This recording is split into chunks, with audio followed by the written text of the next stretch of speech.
9 a.m. Everybody's in their home. We are at the OPAC Ocean Policy Advisory Council meeting, and we are meeting via Zoom webinar today.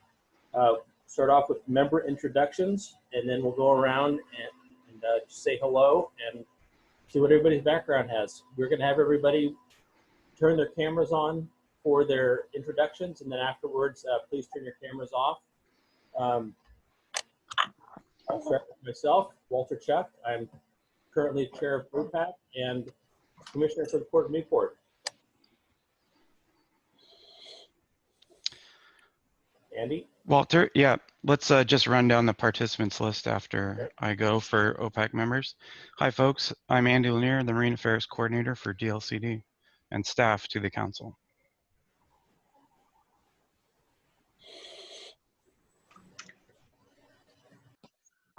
Andy, are you going in order of pictures? Because everyone's pictures. Let's go, Bob Main. Okay. Bob Main's here. Good morning. Good morning. David Yamamoto. Yes, good morning. Tillamook County Commissioner Dave Yamamoto here. Thank you. Good morning, Dave. Patty. Patty Snow, Coastal Program Manager with DLCD, representing DLCD on OPAC. Jamie. Jamie Faraday, Coos Bay public member. Welcome. Ray.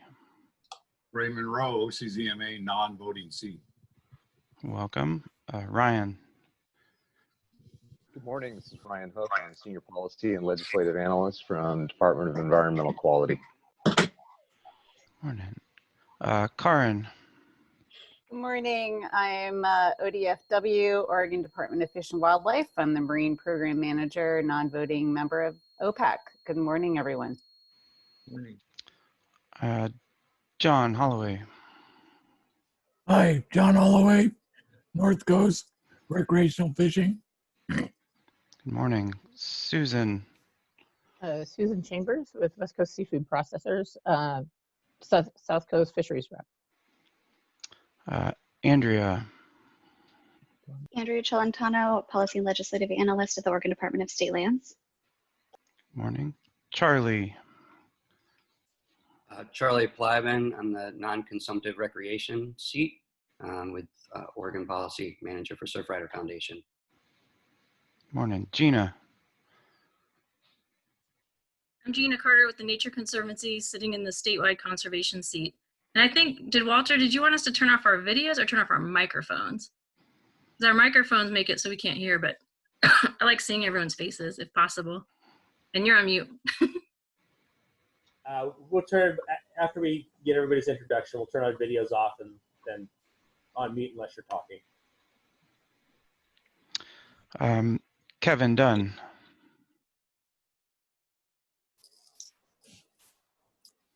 I'm unmuting you, Kevin, because you were on mute. Okay. I'm here. There you are. Hi, Kevin. Good morning. Laurel Hillman.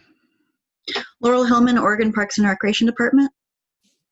Good morning. Lauren Goddard.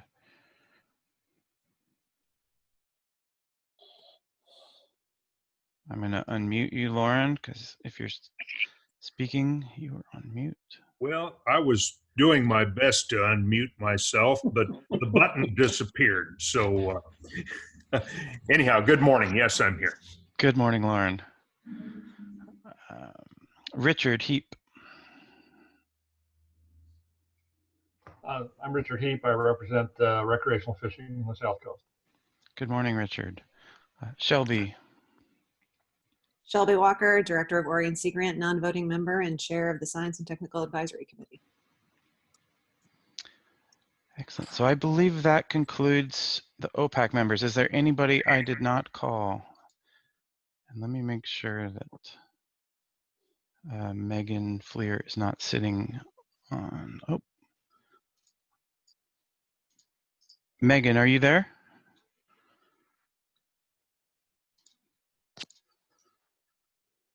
And I'm unmuting you, Megan. Yep, sure. I think you can. Hi, Megan. Hi, everyone. Good morning. I'm the coastal tribal representative. Nice to see you all. Okay, did I miss any OPAC members?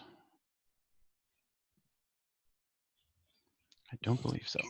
Let me very quickly introduce Michael Moses while he's got his video up.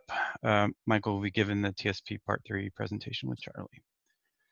Okay, Walter, go ahead and take it away. And OPAC members, please go ahead and turn off your camera if you feel the need, and we will let Walter proceed. Welcome, everybody. I'm trying to go over a couple little rules here. Please mute your phones. You can turn your cameras off now. If you use the chat, remember that the chat, even if it's private, will be recorded for public record. If you're going to want to speak during a topic, use the chat function and do it to all attendees, and Andy and Gino will keep track of that. Attendees, please indicate through the chat that you'd like to provide public testimony. And attendees, please use the Q&A to submit your question or request for assistance. Going on down the line, just want to welcome everybody here, and I wish we were meeting in face-to-face, but circumstances don't allow that. We'll try and make this brief, today's meeting brief, and get to the subjects as quickly as possible, so that everyone get on with their lives. Andy, do you have anything to add from the staff point of view? No, just to recognize that this is the first time that we will have met in this format, so we will do our best to facilitate a smooth and productive meeting. Please send us questions in the chat or in the question and answer tools that are provided by the Zoom software, and we will do our best to keep track of everything. And actually, I was remiss in not allowing Chris Wall to be able to speak up. She had to call in. She was not allowed to join us. So let me quickly see if I can find her on the participants panel and allow her to switch. But go ahead, Walter, and proceed to the next item. I will sort that out.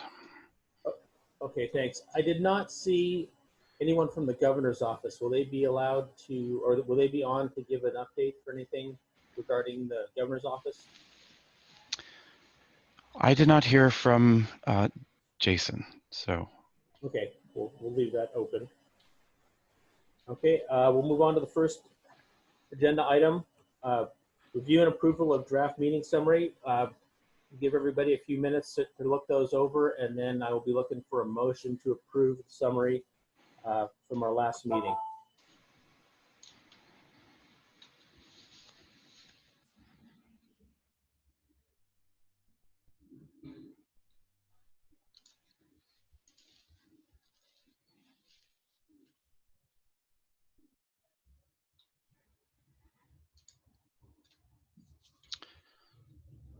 Mr. Chair, this is Commissioner Dave Yamamoto. I would move approval of the draft meeting agenda. Okay, I have Dave Yamamoto with a motion to approve. Do we have a second?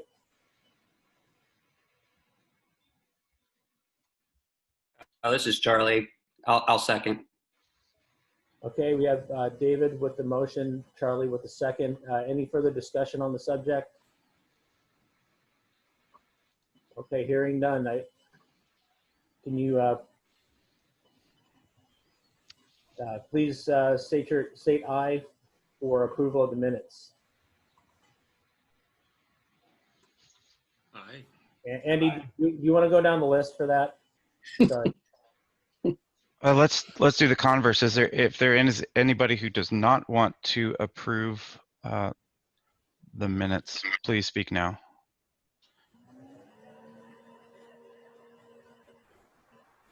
Okay. Okay, hearing no objection, we will approve the minutes and go on to the OAH Coordination Council Conservation Organization representative.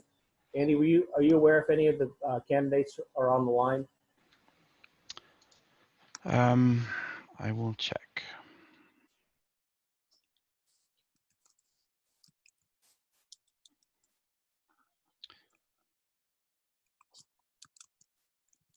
I believe we have only one of the three candidates who are on the line. Okay, thanks.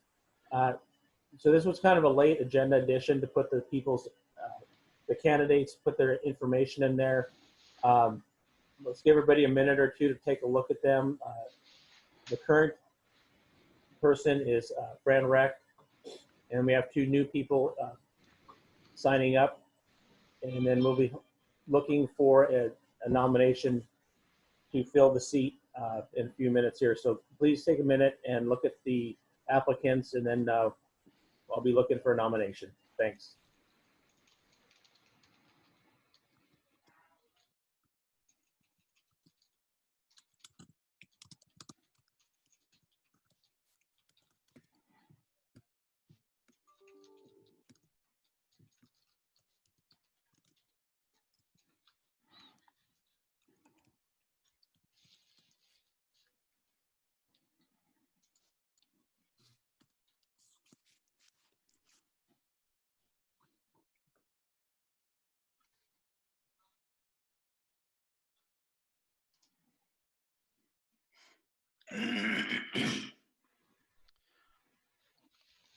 Walter, you have a chat from Jamie Faraday.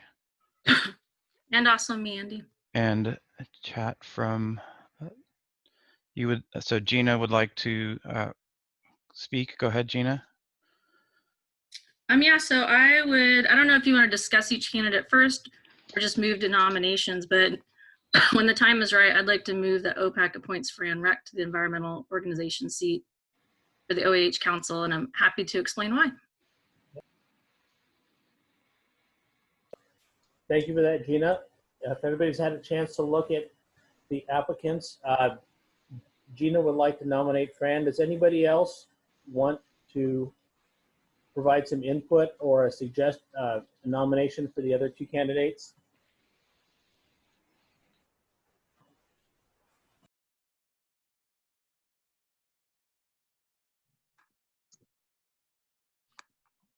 Before we vote, or well, actually, I don't know. At some point, I'm happy to explain why, just so it's on the record. Okay, thanks, Gina. I was going to see if anybody else wanted to nominate the other two people. All right, does anybody wish to put a nomination forward for the other two applicants? Okay, hearing none. Gina, go ahead and state your preference for Fran. Sure, thank you. You know, the oceans are a long-term area of expertise for Fran. She has years of experience in science and the practical management of oceans, from fisheries to habitat and changing ocean conditions. She has existing relationships with and is well networked with the ocean conservation community and all her colleagues on the coast. You know, and prior to OAH meetings, prior to each meeting, Fran was really diligent about sharing out materials and seeking input from her conservation colleagues, so that when she participated in the OAH Council, she was carrying forward multiple perspectives and not just her own voice. And I think many people appreciated that. I also did receive positive feedback from other members of the OAH Council about her participation, and you know, individuals approached me requesting that OPAC reappoint her. So hopefully y'all agree. All right, thank you for that, Gina. All right, I see that we have Gina with the nomination and Susan Chambers with a second. Yes, I did. Okay. I agree with Gina's assessment of Fran, and I've worked with her in the past, and I think she would continue to be a good member. All right, thank you for that, Susan. I will ask that if there's any objections to Fran Reck being moved forward to fill the seat that she currently occupies on the OAH Council, please state any objections. Otherwise, we will put Fran in the seat.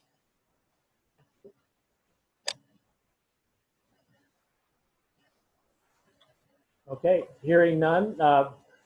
Thank you, everybody, and welcome back to the seat, Fran. And I think Fran will do a great job at OAH for representing the conservation community. We'll move on. Next next subject will be public comment. Right now I've got Nadia, Margaret, and then Bree. Who else And do you have? Walter, What's that? this is Andy. I did just want to mention that Chris Wall is now able to speak, and she is a member of the council. So I just wanted to confirm that we can hear Chris. And Chris, you'll need to mute and unmute yourself when the appropriate time comes.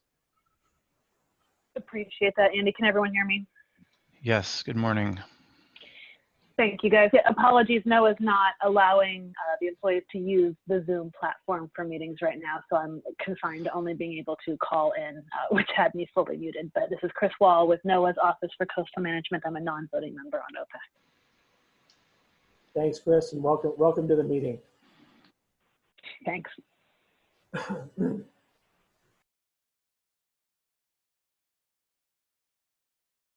All right, we'll move on to public comment.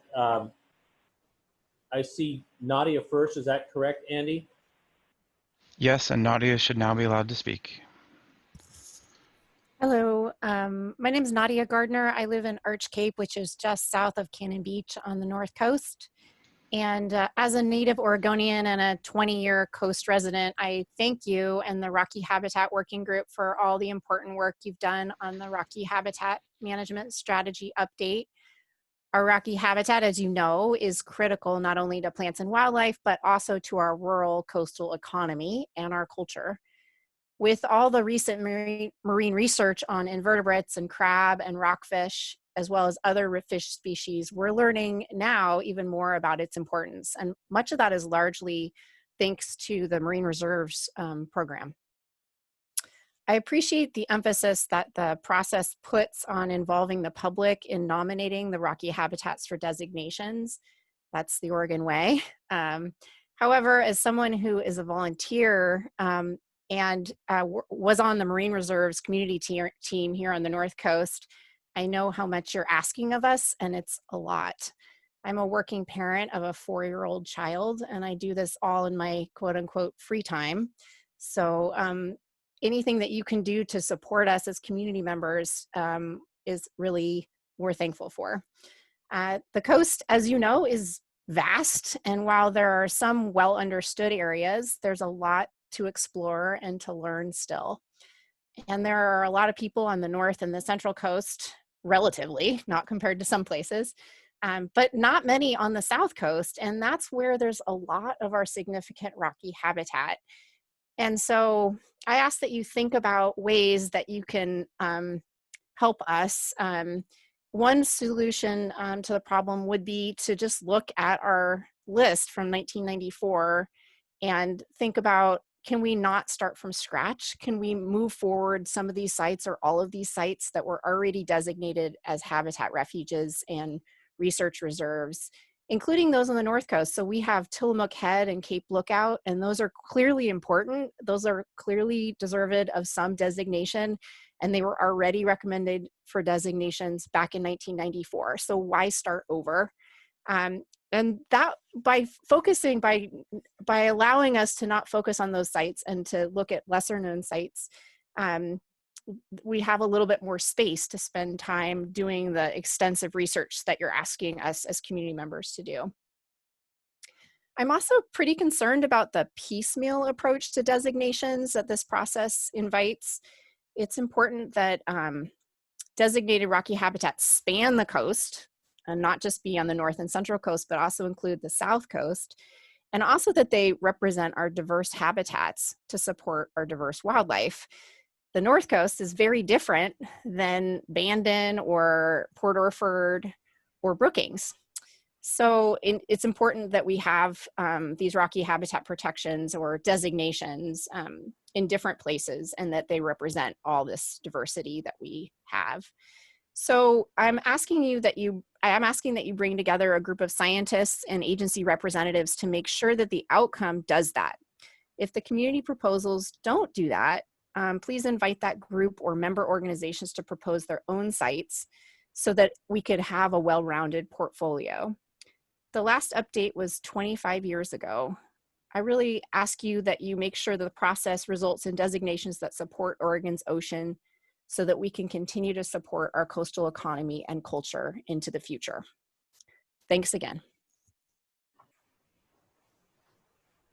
Thank you, Nadia. And I'd like to please remind all people giving public testimony to keep your comments under 3 minutes. Thank you.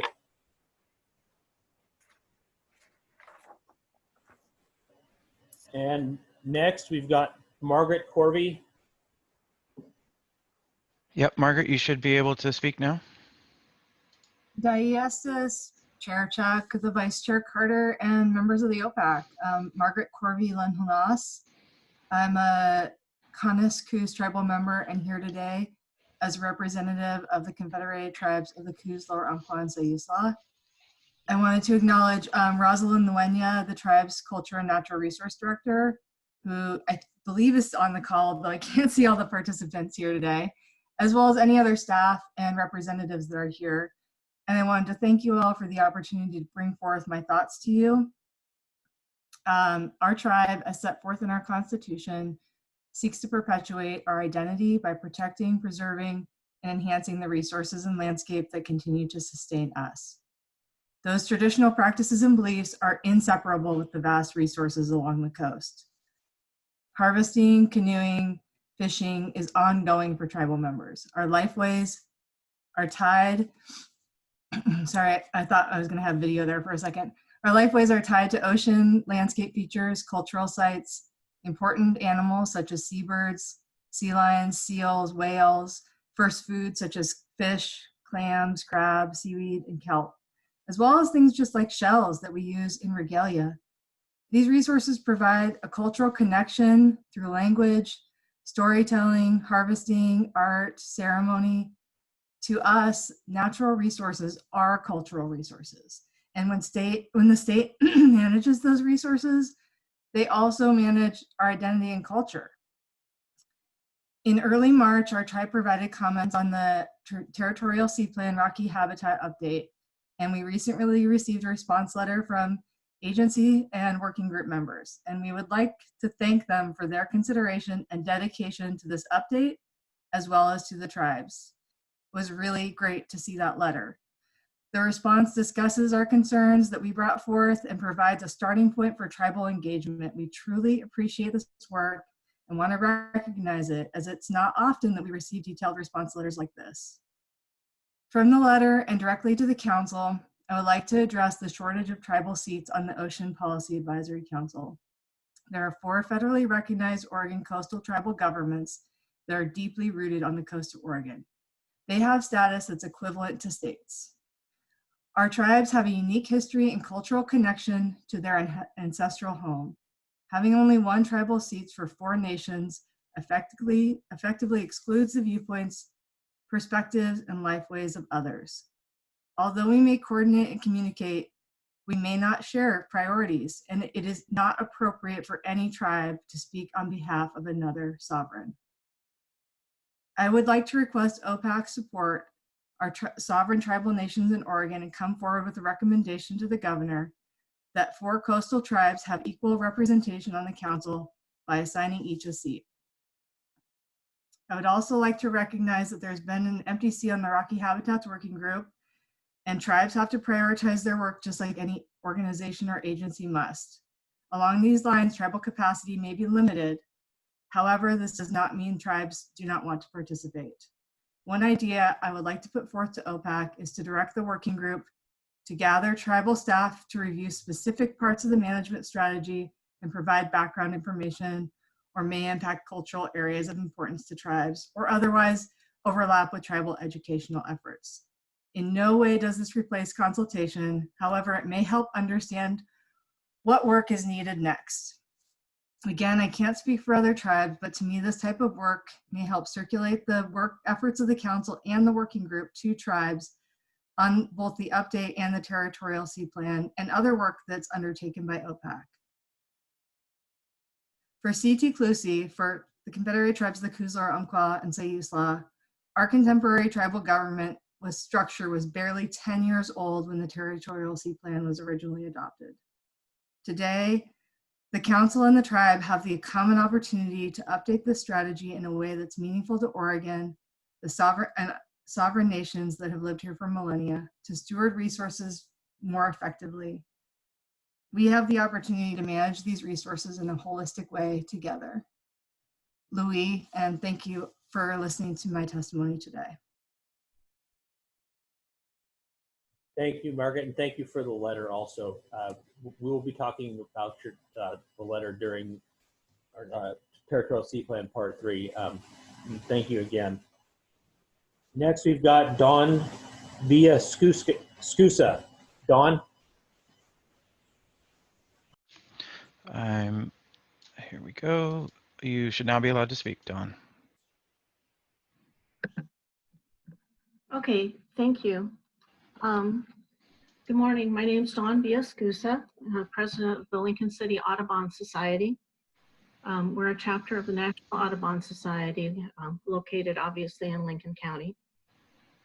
Our chapter's focus is on education about and protection of wildlife and habitats in Lincoln and Tillamook counties. Many of Oregon's outstanding rocky habitats are in our two counties, from Cape Falcon in the north to Cape Perpetua in the south. We have sites such as Cape Lookout and Cape Foulweather in between, where thousands of seabirds nest on the rocky cliffs, and wildlife such as migrating whales feed at the base of the cliffs as they swim north in the spring.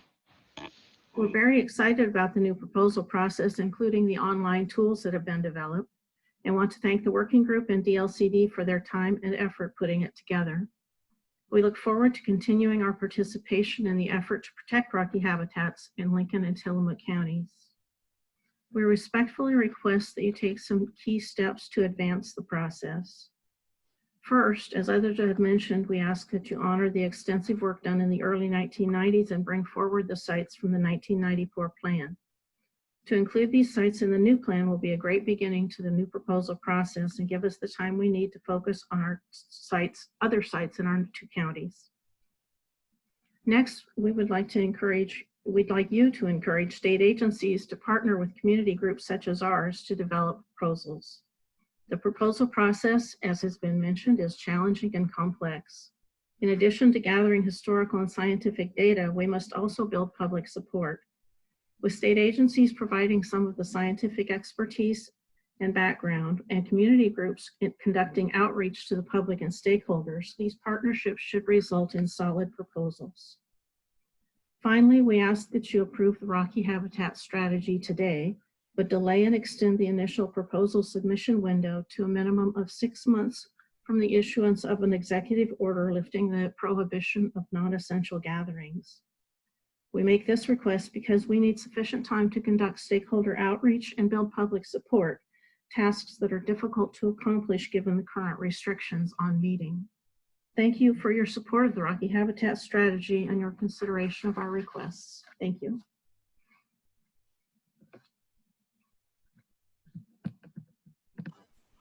Thank you, Dawn. We have next, Fran Erect.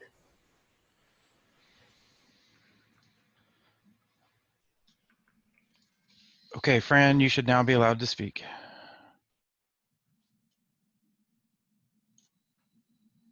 And I'm unmuting you.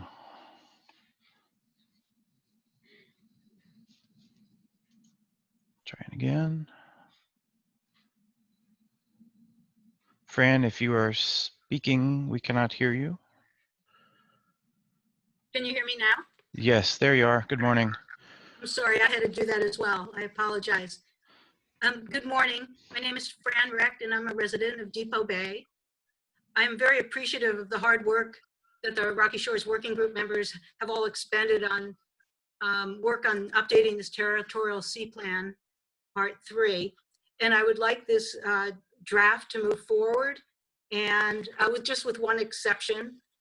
And as others have spoken, in August of 1994, your counterparts who were serving on OPAC adopted the Territorial Sea Plan, and in December of that year, the Land Conservation and Development Commission adopted this plan as part of the Oregon Coast Management Program. As a part of the Territorial Sea Plan, there were 8 areas that are now proposed to be dropped from the Territorial Sea Plan that were already approved and designated by OPAC and LCDC. These designations were the result of intensive studies, including field studies at each site and aerial mapping at each site. The importance of each site for ecological reasons, such as listed species, animal concentration, size of the area, their current use, and the level of threat at each site, were used to make these designations. While the mapping was not done in GIS and needs to be updated, there's no other justification for this OPAC to reverse those designations. Certainly no inventories say these sites are less valuable, and in fact, with increasing stress from ocean acidification and hypoxia events, and increasing visitation pressure, if anything, these stressors have only intensified. The Rocky Shores Working Group is not recommending that these areas are retained or move forward again into this territorial sea plan. That means their already designated special site status disappears unless the public nominates them again.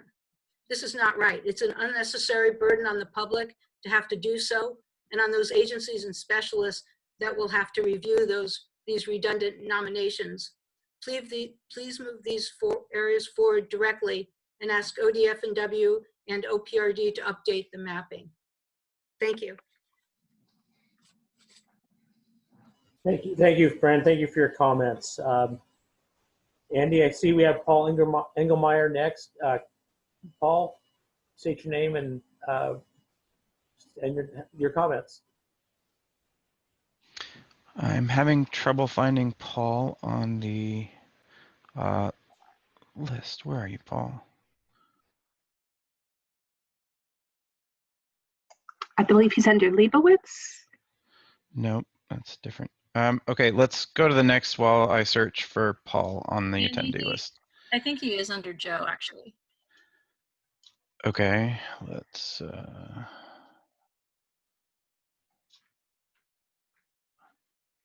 Joe Levisite. Let's see here. Yeah, this is Joe. Paul's phone number should be showing up. He told me he joined the call by his phone. Okay. So I can type in, if you want to go with the next person, I can type in Paul's phone numbers. What are the last 4 digits of Paul's phone number if you know? Let me look real quick and text that to you and chat that to you. All right. We'll move on to Lauren Morris. Lauren, you should now be able to speak. Yes, can you hear me? Yes, good morning. Good morning. My name is Lauren Morris, and I am the president of Shoreline Education for Awareness, or SEA, and we appreciate the efforts of the Ocean Policy Advisory Council, the Rocky Habitat Working Group, to update Rocky habitat management within Oregon's territorial sea. We know it's hard work, and we thank you. SEA was incorporated in 1990 and has been a powerful resource in the recruiting, training, and supervising of coastal volunteer wildlife interpreters to our 300,000 or so yearly visitors to Coquille Point, Face Rock, in the Bandon area. We also work at the Simpson Reef near Cape Arago. As Coquille Point and the rocks adjacent to it are part of the original 1994 Territorial Sea Plan, SEA is hopeful that OPAC will finalize the already recommended Rocky habitat designations from the 1994 Sea Plan by automatically including all of them into the updated plan in lieu of starting from scratch and delaying much needed protection. Coquille Point and its adjacent rocks provide the only significant seabird nesting habitat in the 30-mile stretch of coastline from Cape Arago to Cape Blanco. We have 9 species of seabirds that use some 13 or more colony sites, with over 40,000 birds arriving yearly to nest, breed, and fledge the next generation. We get common murres, the pelagic and brant cormorant, pigeon guillemot, tufted puffin, and black oyster catchers, just to name a few. The area is also a safe haven for the harbor seal to haul out, rest, and also give birth. And we are also home to a one-time rich, rocky intertidal habitat that is literally being loved to death. The Coquille Point site is well suited to providing interpretive and informational materials and programs to increase the public's awareness of this valuable coastal resource that belongs to us all. C is also a friends group of the United States Fish and Wildlife Service, Oregon Islands National Wildlife Refuge, and is the nucleus for the building of a strong community-based on-site informational program to protect this resource. And with that, if OPAC will also extend the initial community-led phase timeline by 6 months, that would help us also get the backing of the community as well as our political, the politicians here. Thank you. Thank you, Lauren. Next, we have Paul Engelmeyer. Yeah, Paul, you should now be allowed to speak. Thank you, Andy. I'm Paul Engelmeyer. I'm on the Central Coast, worked within the Marine Reserve process throughout the whole thing. And so now we're onto this Rocky Shore, and I'm so pleased to be able to be a part of this. And I'd like to acknowledge the efforts that have already been put in play. And I'd like to just reinforce what has already been submitted by Nadia and Fran and Audubon. So those, hate to call them low-hanging fruit, those efforts that have been put in place, identified in '94, it's time to move forward with those. There's not a question mark. But the other thing that we need really to acknowledge is the fact that there are stressors, there will be stressors, and this is an opportunity to try and create some resiliency for the future. And so, you know, lessons learned. I think whether you're thinking about sea otters and where did they go, can they ever come back? Oh, what about urchins? Will we ever have an industry again on urchins? These are just examples of, can we look to the future? Can we change a direction? I think yes. Precautionary strategies that's goal 19. And so these are things that we can and should be doing. And I'm very supportive of what's going on. One of the things that I'd like to draw attention to is a paper that I think Flaxen as well as Andy were a part of, the Nearshore, the Oregon Nearshore Research Inventory Project, and it talks about stakeholders, scientific community as stakeholders in marine spatial planning. I think this leads us to the next stage here of really engaging with some of the scientists and on helping the community identify these areas and make sure that we truly engage the scientists as well as the community and not just put the burden on community members to identify and jump through the hoops, because it is burdensome. I don't know if you've looked closely at that, but I would consider it burdensome. So, you know, I think that we've got a lot that we need to acknowledge on where we are right now. And when I look north and south of us, the idea of connecting our Rocky Shore conservation strategy further north and south, I think that's the vision that we need to talk about. The blob, is that ever going to come back? Probably. And we need to have everything as healthy and resilient as possible.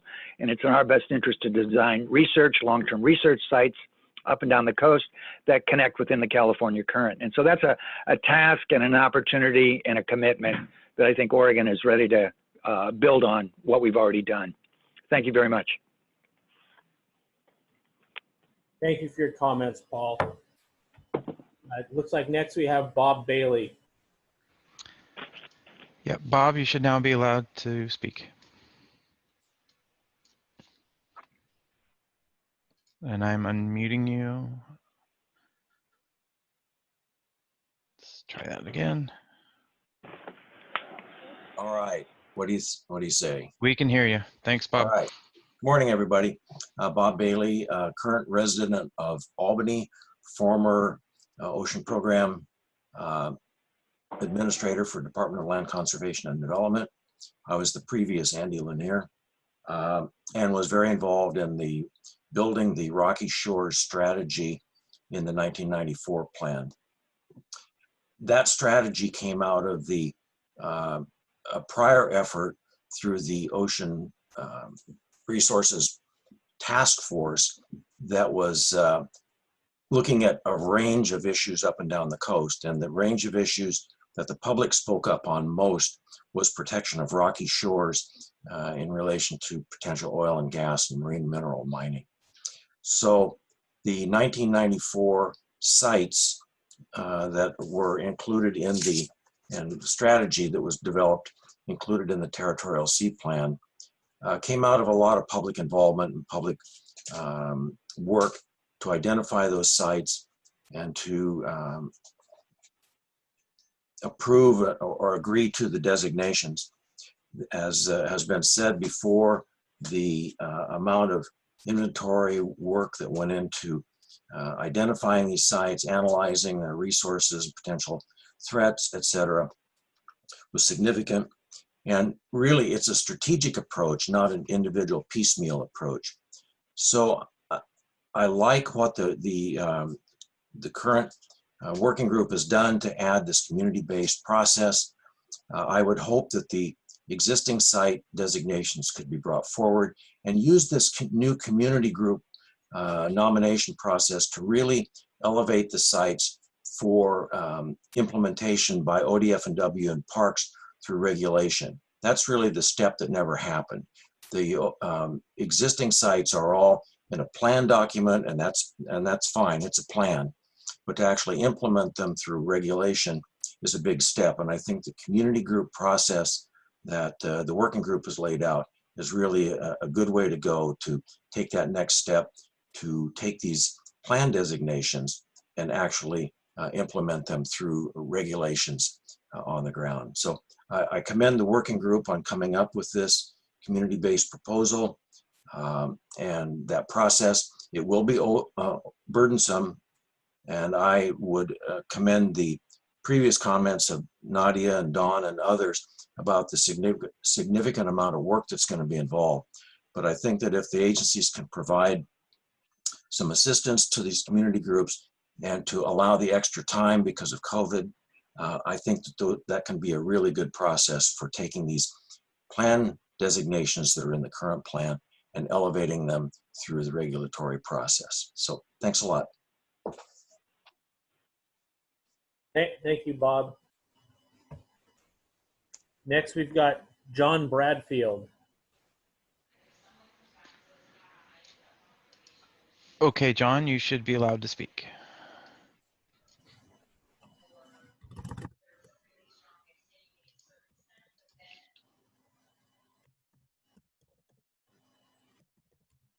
Okay, I've just unmuted you again here. Let me try one more time.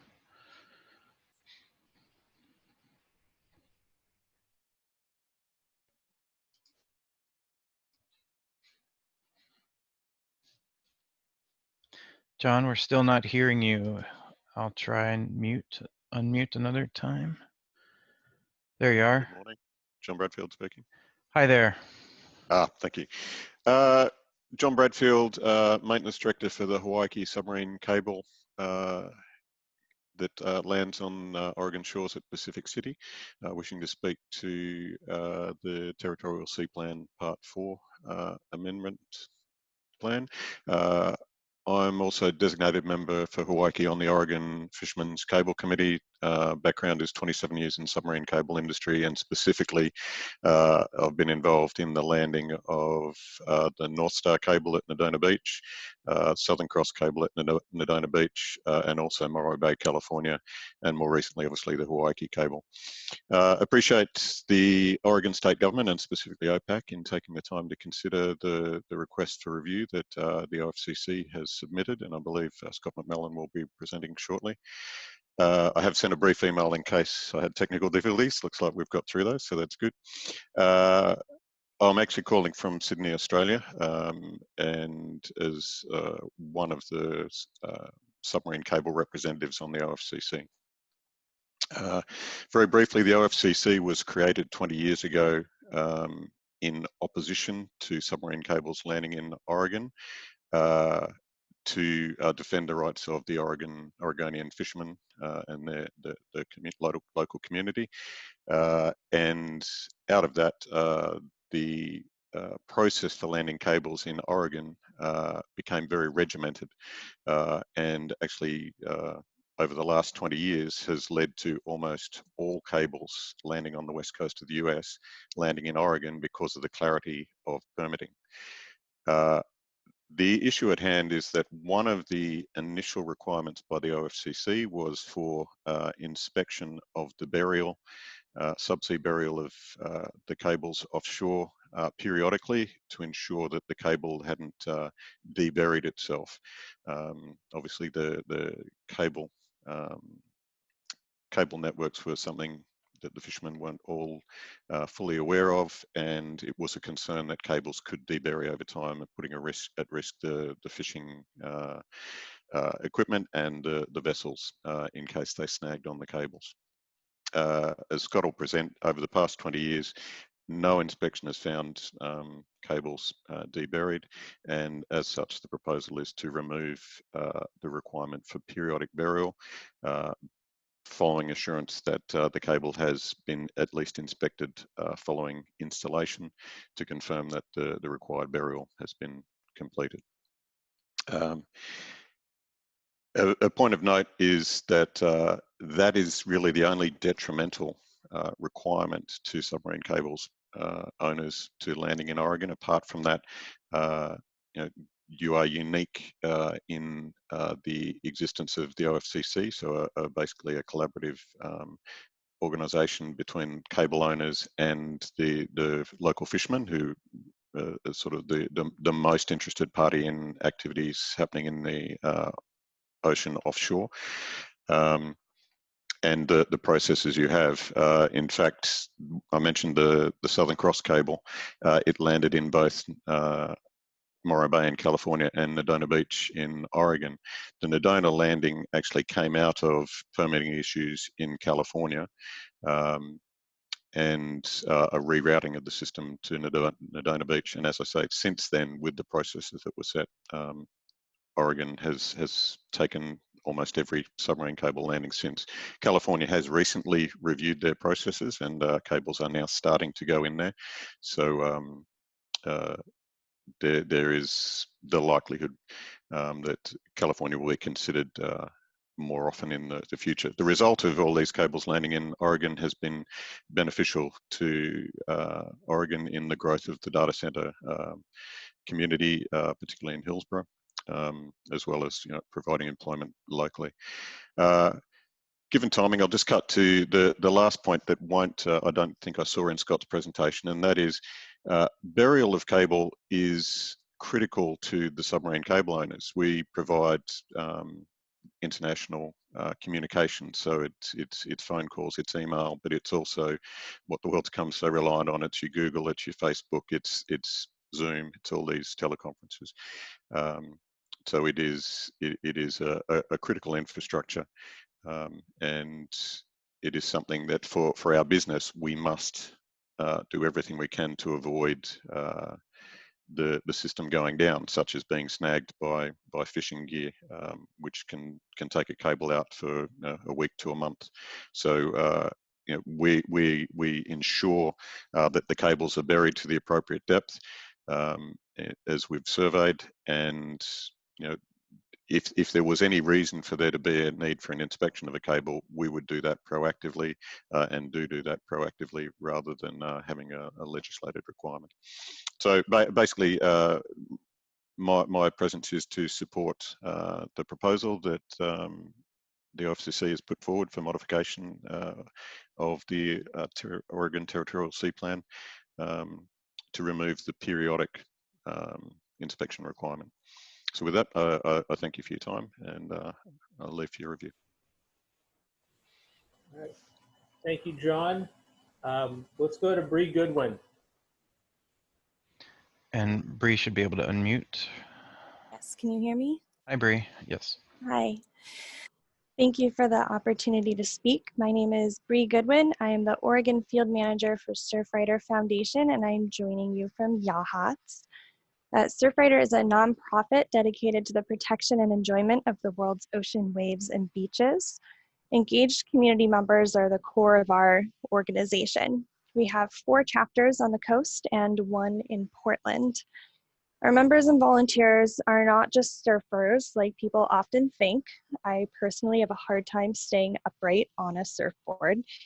Really, we're people who love spending time on the coast, often in rocky habitats, and some of us enjoy being in the ocean as well. Over the past couple of years, we've been working with our volunteers to educate them and their communities about the rocky habitat process by hosting community meetings and chapter discussions and other public outreach like blog posts and newsletters. During these discussions, we learned that folks were pretty confused about the original rocky habitat designations and which places held designations. When we would talk to our volunteers and community members about their favorite rocky habitat areas, they described them with enthusiasm and shared what they like to do there, but most of them could not accurately describe any associated designations.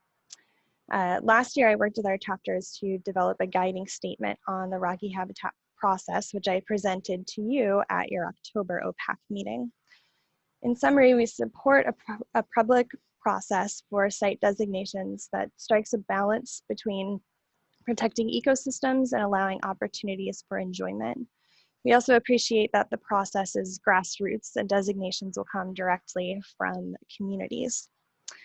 On another note, I have a background in human dimensions research, and for my master's thesis, I evaluated the public nomination process to select a site for offshore wave energy test facility.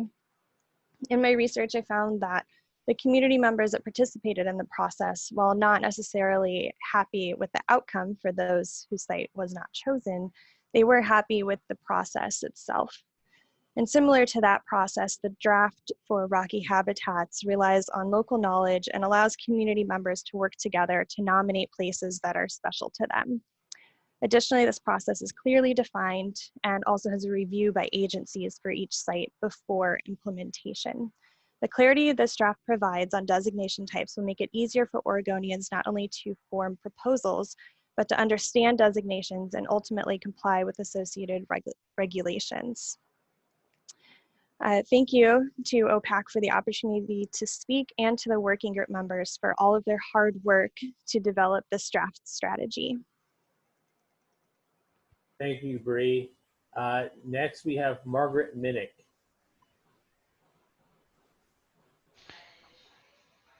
All right, Margaret, you should be allowed to speak. All right, can you hear me? Yes, we can. Great. Good morning. My name is Margaret Minnick, and I live in Astoria. And I'm here today representing North Coast Rocky Habitat Coalition, which is an ad hoc group of North Coast residents interested in protecting our rocky shores. First, I want to thank OPAC and the Rocky Habitat Working Group for your dedication and the extensive and detailed work on the Rocky Habitat Management Strategy update. We're excited that this important plan is being updated, and we look forward to protecting essential rocky habitats on the North Coast. We're excited to research important seabird colonies, seal haul-out sites, and intertidal habitats at Tillamook Head, Ecola Point, and other North Coast locations in order to put together the most effective ways to protect biodiversity and ecosystem health while allowing residents and visitors to enjoy these areas. Protection of these sensitive habitats is crucial to maintain biodiversity and to recover it where it has degraded. The beauty of our coast and its wildlife makes the North Coast special and supporting quality of life and the tourism-based economy. I ask you to do 5 things today. 1, adopt the updated Rocky Habitat Management Strategy and start the initial community proposal and review period. 2, extend the initial community proposal and review period to at least 6 months after the executive order to stay home and save lives has been lifted so that we can do field research at the sites and conduct community outreach, as others have mentioned. 3, assist the community groups in the process of developing site proposals by encouraging state agencies to provide some of the scientific expertise needed to formulate science-based proposals. 4, form a separate expert team of relevant scientists and agency staff to develop a science-based recommendation for priority site designations to be reviewed during the formal public comment period and then presented to OPAC. And 5, carry over to the new Rocky Habitat Management Strategy the recommended site designations from 1994 that were not implemented, which include Tillamook Head, which was recommended to become a habitat refuge and was approved by OPAC and LCDC. Thank you for considering my comments and for the opportunity to speak. Thank you, Margaret. Andy, I saw that we have Peter Hatch up next, and he said he did not have comments. Should we give Peter a minute, see if he has anything to say? Yes, just a second. I will allow him to speak. Okay, Peter, you should be able to talk if you would like to provide a comment. Thank you, Andy. Yeah, all I wanted to do is thank OPAC for, as others have done, for carrying forward and starting a new chapter of the Rocky Shores management plan. I agree with what others have said, that that some kind of extension to the time is necessary to make sure that all of the parts of this process that are difficult to initiate while the governor's stay-at-home order is in place that process be extended for that purpose. Finally, as a Siletz tribal member myself, I also want to echo Margaret Corby's proposal and reasoning about the need for making sure that all 4 of the coastal tribes are represented on OPAC, so that the varying and potentially differing interests are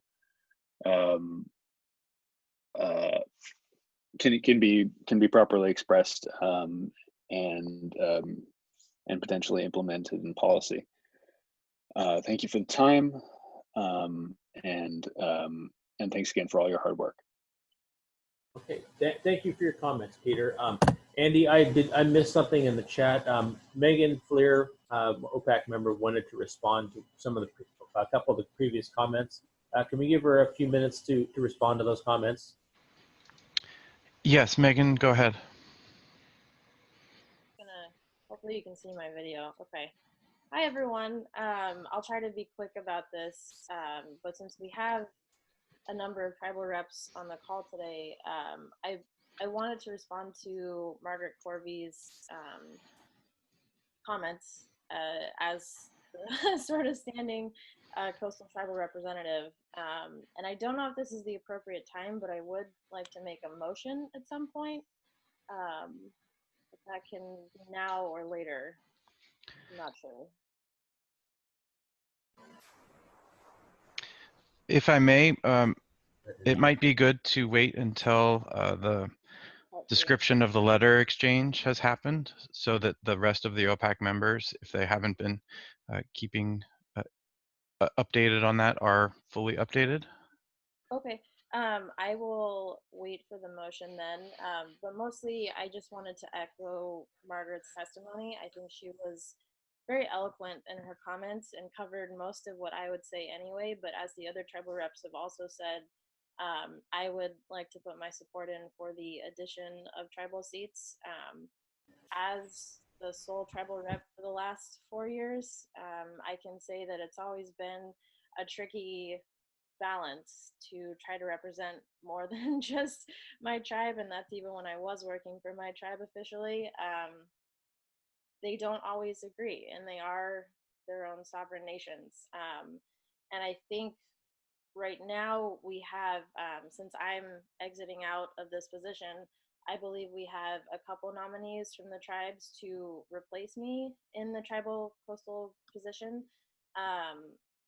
which is fantastic, but also brings some complexities because right now, through the letter of the statute that established OPAC, the Senate is required to approve the tribal seat, which I think is a bit of an infringement on tribal sovereignty. And so I guess I'll save a few more of my comments for the motion later in regards to CT Clusi's letter. But mostly I just wanted to thank Margaret and the other tribal representatives on the call, and also put my support in for the addition of tribal seats on OPAC. All right. Thanks, Megan. Andy, is there any more public comment requests? I didn't see any. No, I do not see any. So I believe you Okay. can. Looks like we're scheduled for a 5-minute break. We'll reconvene in 5 minutes. Thank you, everybody.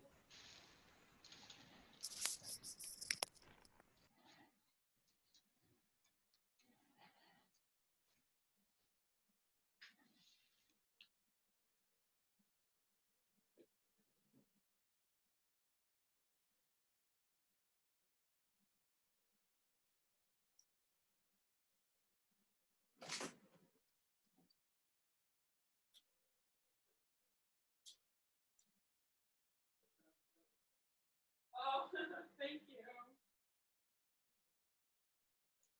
It was annoying because we had a plan to go in a specific order, and we already put it in the chat in that order, but then they mixed me up with a different marker, which is like a total. So then I didn't get to go in my spot, and then I had to be on the chat like, hey, I want to talk, hey. Yeah, it was annoying, but it all worked out fine.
All right, Andy, we're about ready to start again. Hi, Walter. Yes. Let's switch screens here. I will stop presenting. Or nope, Michael's already got it. Great.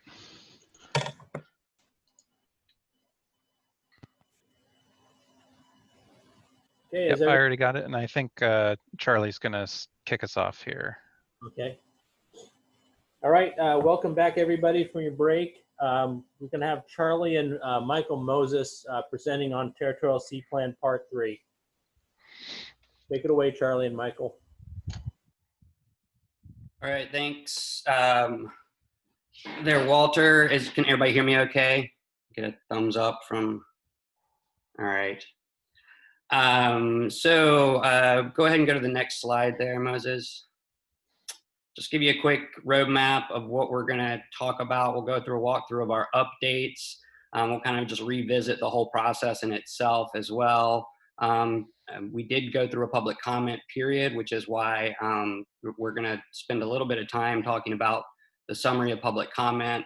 And also because, well, you heard a fair amount of public comment related to rocky habitat just prior to this in our public comment discussion. We'll go over our working group recommendations. I really want to point folks to the document that the working group created, which goes into a lot more detail. The recommendations are concise, but there's a little bit more rationale in that document. So I hope folks can reference that document as we go through the presentation.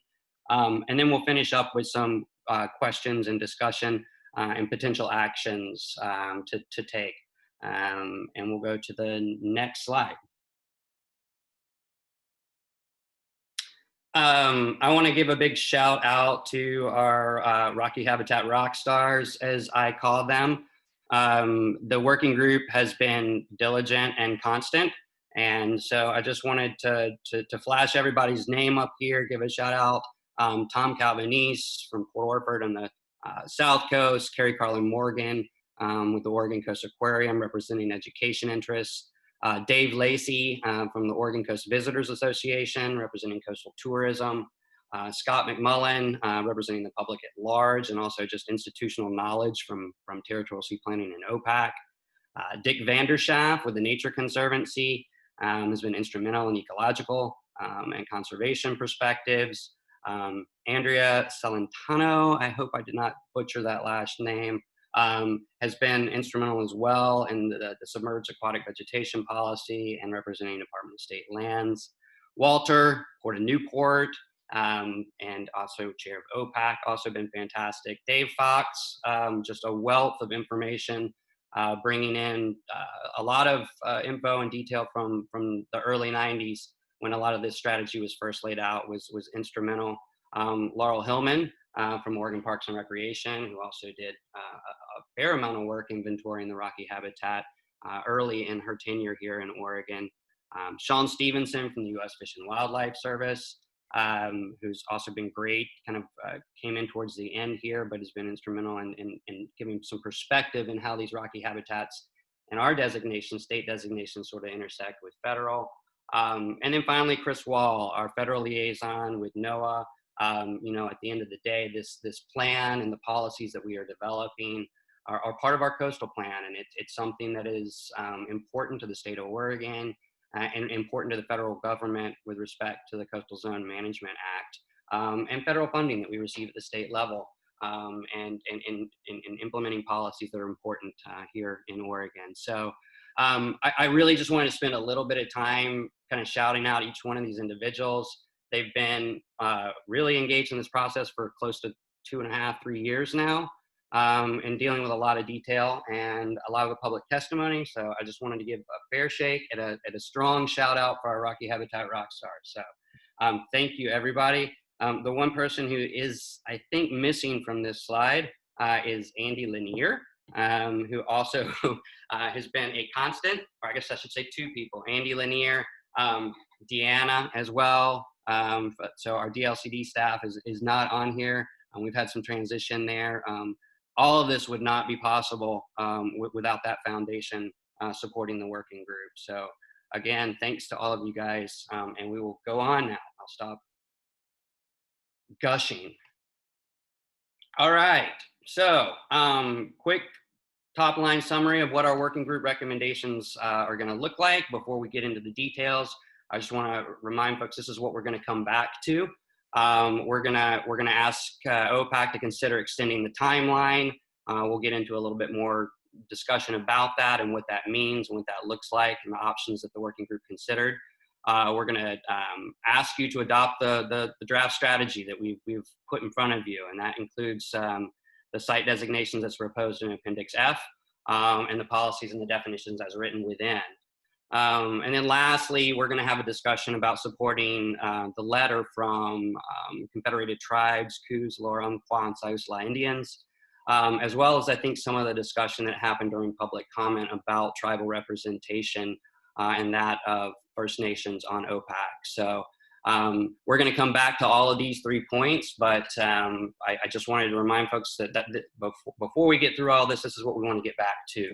So next slide, Moses.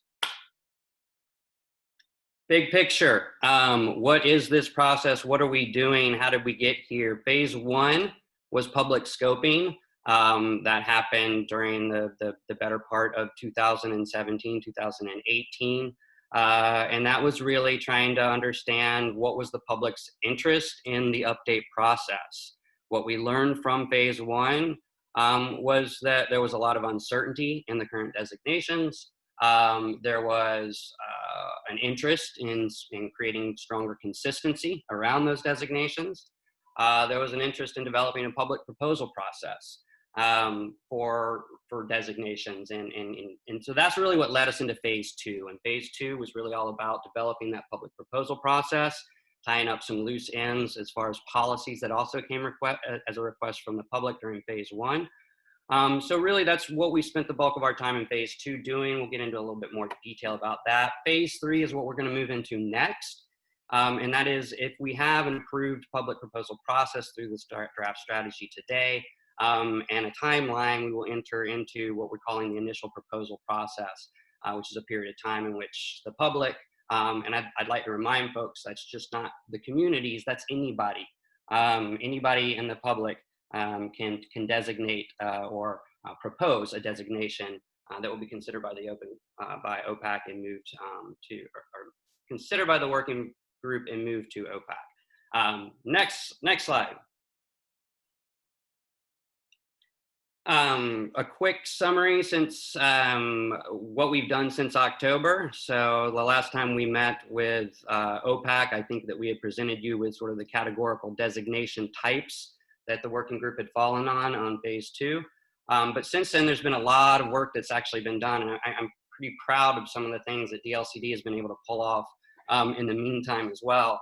Namely, the development of the mapping tool and the staff turnover. So Deanna, who spanned the better part of 2 years with a lot of institutional knowledge within the working group, transitioned out of that role. And is now with a permanent position with DLCD. And so we had to hire a new position there. So thanks to some quick work from Andy and Patty and Deanna, that happened. And I'd like to introduce Moses now. Moses, you want to just flash your screen on just for a second and give everybody a hey? Or can you do that? Is it working? I can't see on my end. It seems not, but just if you don't mind, just introduce yourself. Maybe give a brief background and what you've been involved in the process thus far.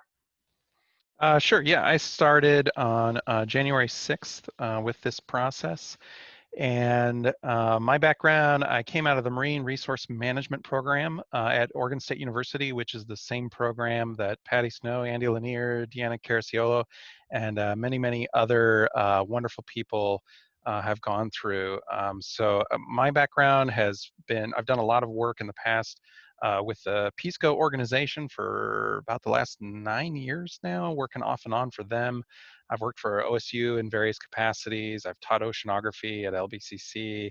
I've done a lot of research in seagrass and ocean acidification. So that's kind of where I was coming into this process. So now I'm learning a lot, particularly with Deanna and Charlie and Andy's help about process and policy and getting up to speed on where we're at with the TSP3 amendment. Thanks, Moses. And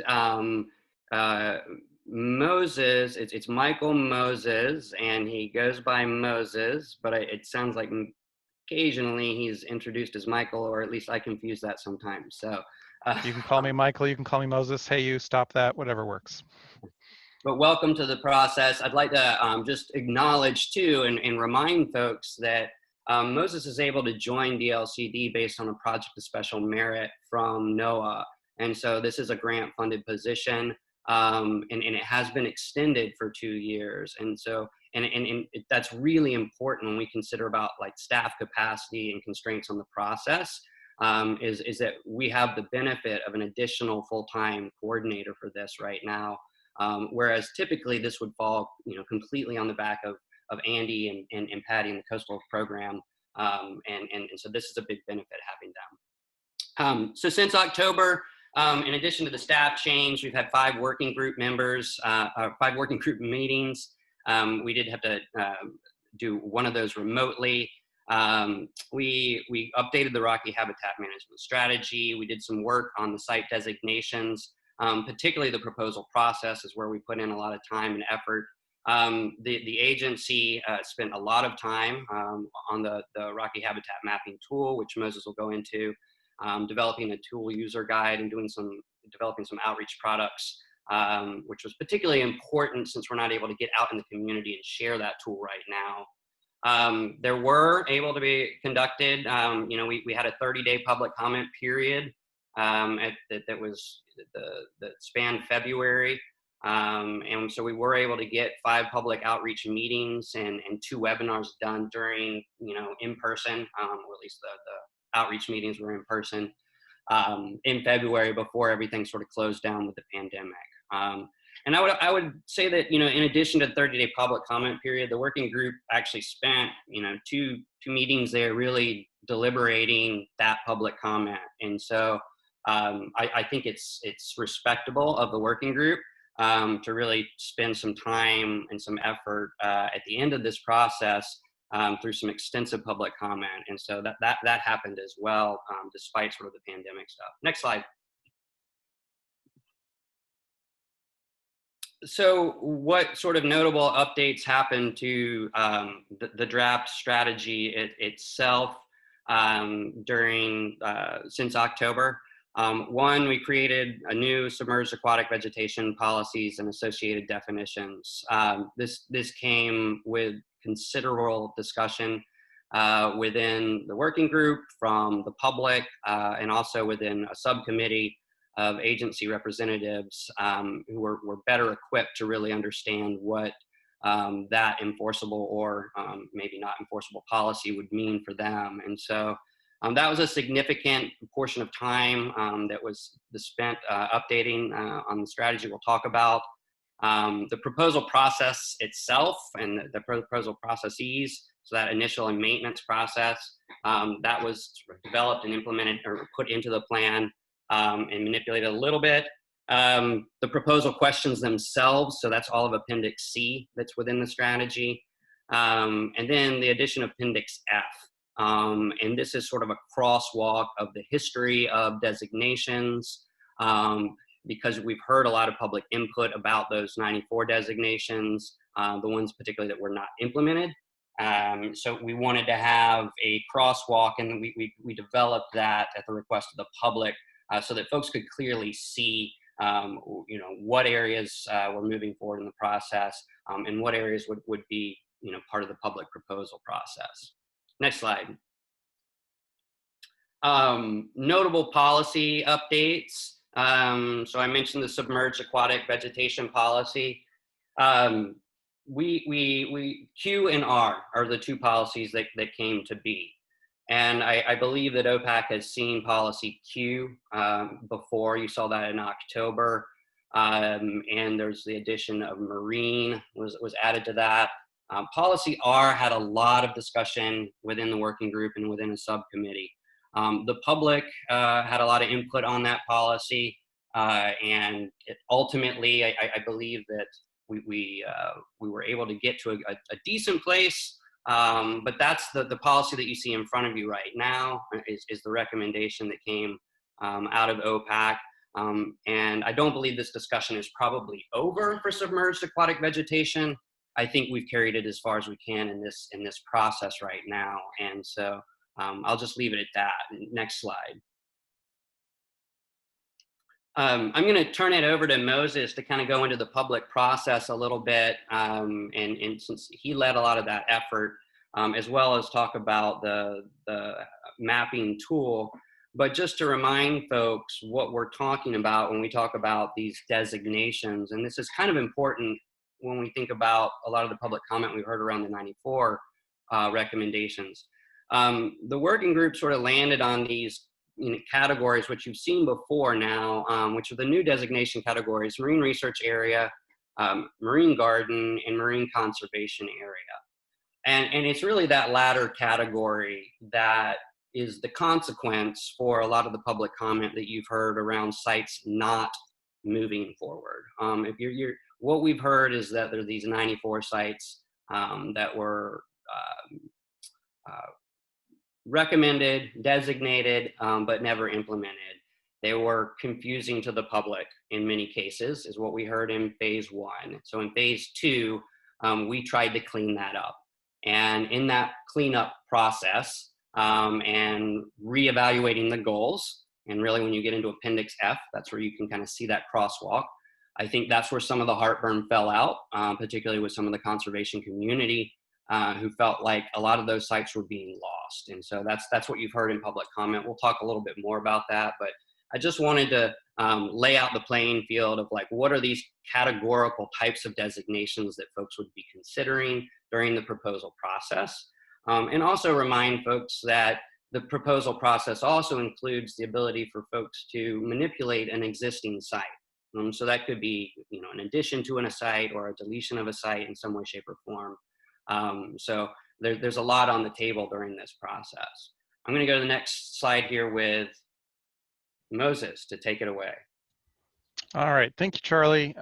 So like Charlie started to explain, with these new site designations that the working group has developed out of public request, the new process allows members of the public, community organizations, or other entities to propose additions of new sites, deletions of old sites, or modifications to existing sites through this new process. Proposals submitted for this process are going to be entirely generated and submitted through our new Rocky Habitat web mapping tool, which I will demonstrate for you here in a few slides.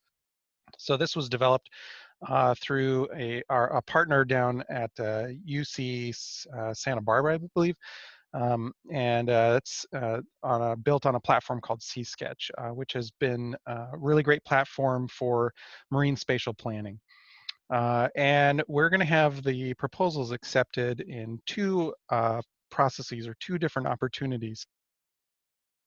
The first one is going to be the initial proposal process, and that's going to be occurring in phase 3 of the amendment process here. So that's the one that you've heard a lot of public comment about today with regards to altering the timeline in response to the COVID pandemic.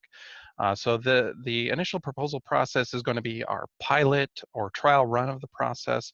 It was the original idea was to run that middle of the year this year, ostensibly over the summertime for something like 3 or 4 months, where we're going to gather proposals and then pause the process so that the working group can review the proposals that have been submitted, and we can kind of fine-tune the proposal process and all the questions that have been developed and anything in the tool that would need to be tweaked as well.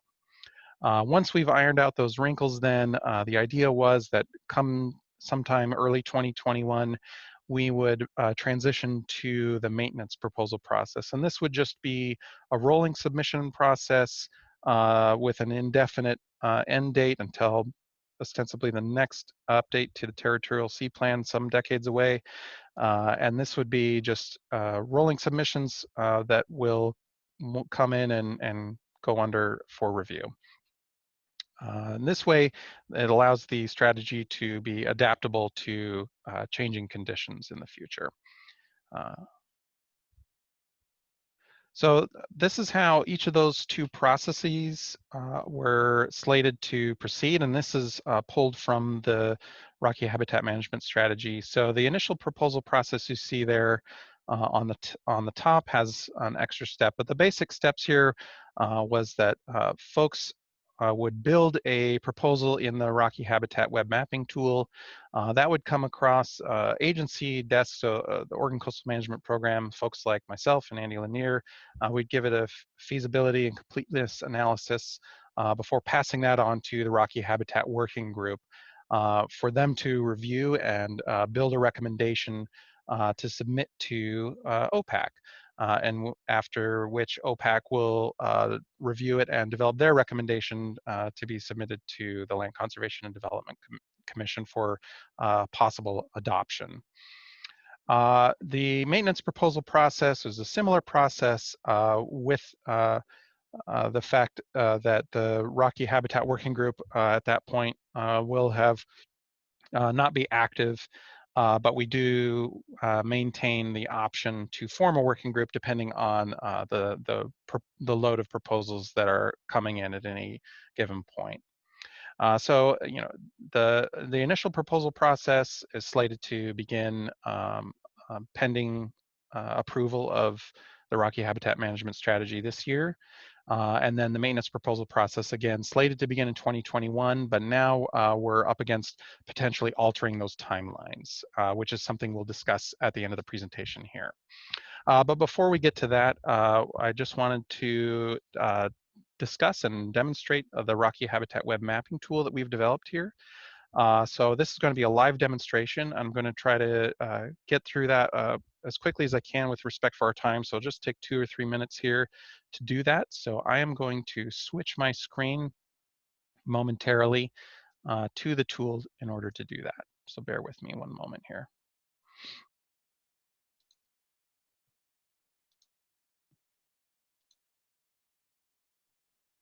Okay. Hopefully everyone can see the tool that on Yes, we the can. web here. Thank you, Andy. Appreciate that. All right, so when you pop up the tool here, you should see an About panel here, and we'll have periodic updates and changes to the tool displayed here. But the tool is has a standard geospatial layout for similar tools. So if you've ever used Google Maps or anything like that, should be fairly intuitive. And the tool allows you to alter a pre-selected set of base maps, and then has a laundry list of curated data layers that allow you to visualize different information that may be relevant to rocky habitats in Oregon and for your proposal specifically. So I'm going to pop in a few data layers here just to demonstrate that. So we can see our network of Oregon marine reserves and protected areas here. We also have our currently designated inventory of rocky habitat managed areas. And we can pop in, we have our shoreline, and I'm going to zoom in on some areas here so we can see just what this looks like up close. So we can also view some aerial imagery, which can help at times with improving the visibility on the base maps. We also have information relevant to marine life on the coast. So here we have, we can see seabird colonies, or we have black oyster catcher data as well. So those are going to be the little circles that pop in and out. So with a tool, you can designate your own areas for approval into the territorial sea plan. So here's one that I've created, and I'll show you just how I did it. We can create a new area. So if this is just an example area that I'm going to try at Coquille Point. So you can name it. You can select what kind of site you would like it to be, and then click on the map, and you can just draw a polygon that suits your needs, and then edit it.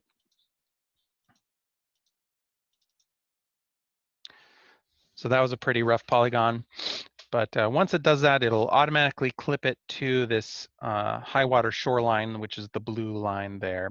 And then it'll automatically generate some reports for you, which I'll show you there. So since I've already done that for this particular site, as an example, some of the reports will give you information about geography, the physical environment, biological presence, and other human use information. So this is also curated data for the tool, things that we can tweak and alter or improve as time goes on. So we see here we can get sea level rise information, average depth, different types of substrates in that area, intertidal area, offshore islands and rocks. We also get species counts, bird species presence, critical habitat, kelp, and with human uses, we can see locations of ports, state park lands, we can get attendance numbers, and we can get some harvest data information and a few other things. So one of the most important parts of the tool, though, is the forum here. And we have forums which are like any other chat forum that you may have encountered on the internet. So they're organized by topic, and you can go into them and share your plans. You can make comments on other people's plans. And so in this way, we can really bring together different user groups who may be interested in the same site or the same area, but they may not be connected with one another. So they can share plans, edit each other's plans, and contribute in that way. And also, it helps folks connect with some of the experts, subject matter specialists that they may need to develop their proposals. You can also speak with OCMP staff members, ask them questions, get their assistance. We have announcements forum as well. And then when you're ready to start crafting your proposal, at the bottom here is where we have our site designation proposal forum. And we have some information at the beginning here with a link to our user guide on our OregonOcean.info website, a link to the draft plan as well. And once you've created your proposal, you'll see it listed down here with its status. But once you are ready to start your proposal, you can click Start. And then here we have a list of all the questions and information that will be needed for the proposal. You can attach the polygons, the plans that you've drawn on the map here. You can also attach other files like shape files from a geospatial analysis program, or other maps or images or things that you think are relevant. So there's quite a number of questions here. Not all of them are required. You can attach letters of support from community organizations or additional information that you think is going to be necessary for your proposal. And when you're ready, you can submit the response, and then that's when it gP forwarded to OCMP staff. So that's a really, really quick overview of the tool. I'm available and I'm happy to have a more thorough review of the tool with anyone who needs it. That's part of my job. I have created a webinar that kind of walks people through using the tool and submitting a proposal that's available on our OregonOcean.info website as well, plus the user guide. So I'm going to switch screens back to the presentation again here real quick.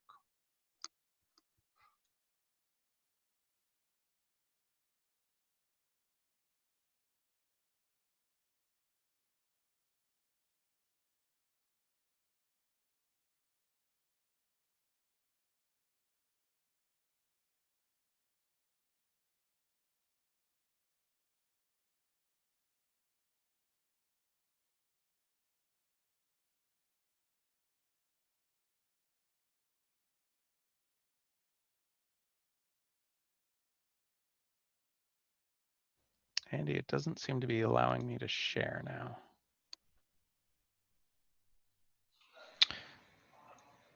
Let me check.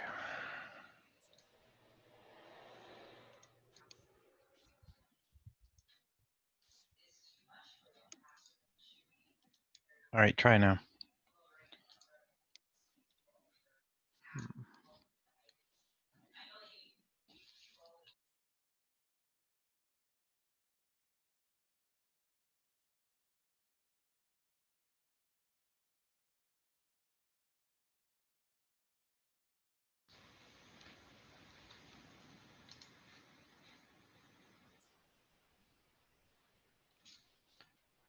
Moses, do you have the option?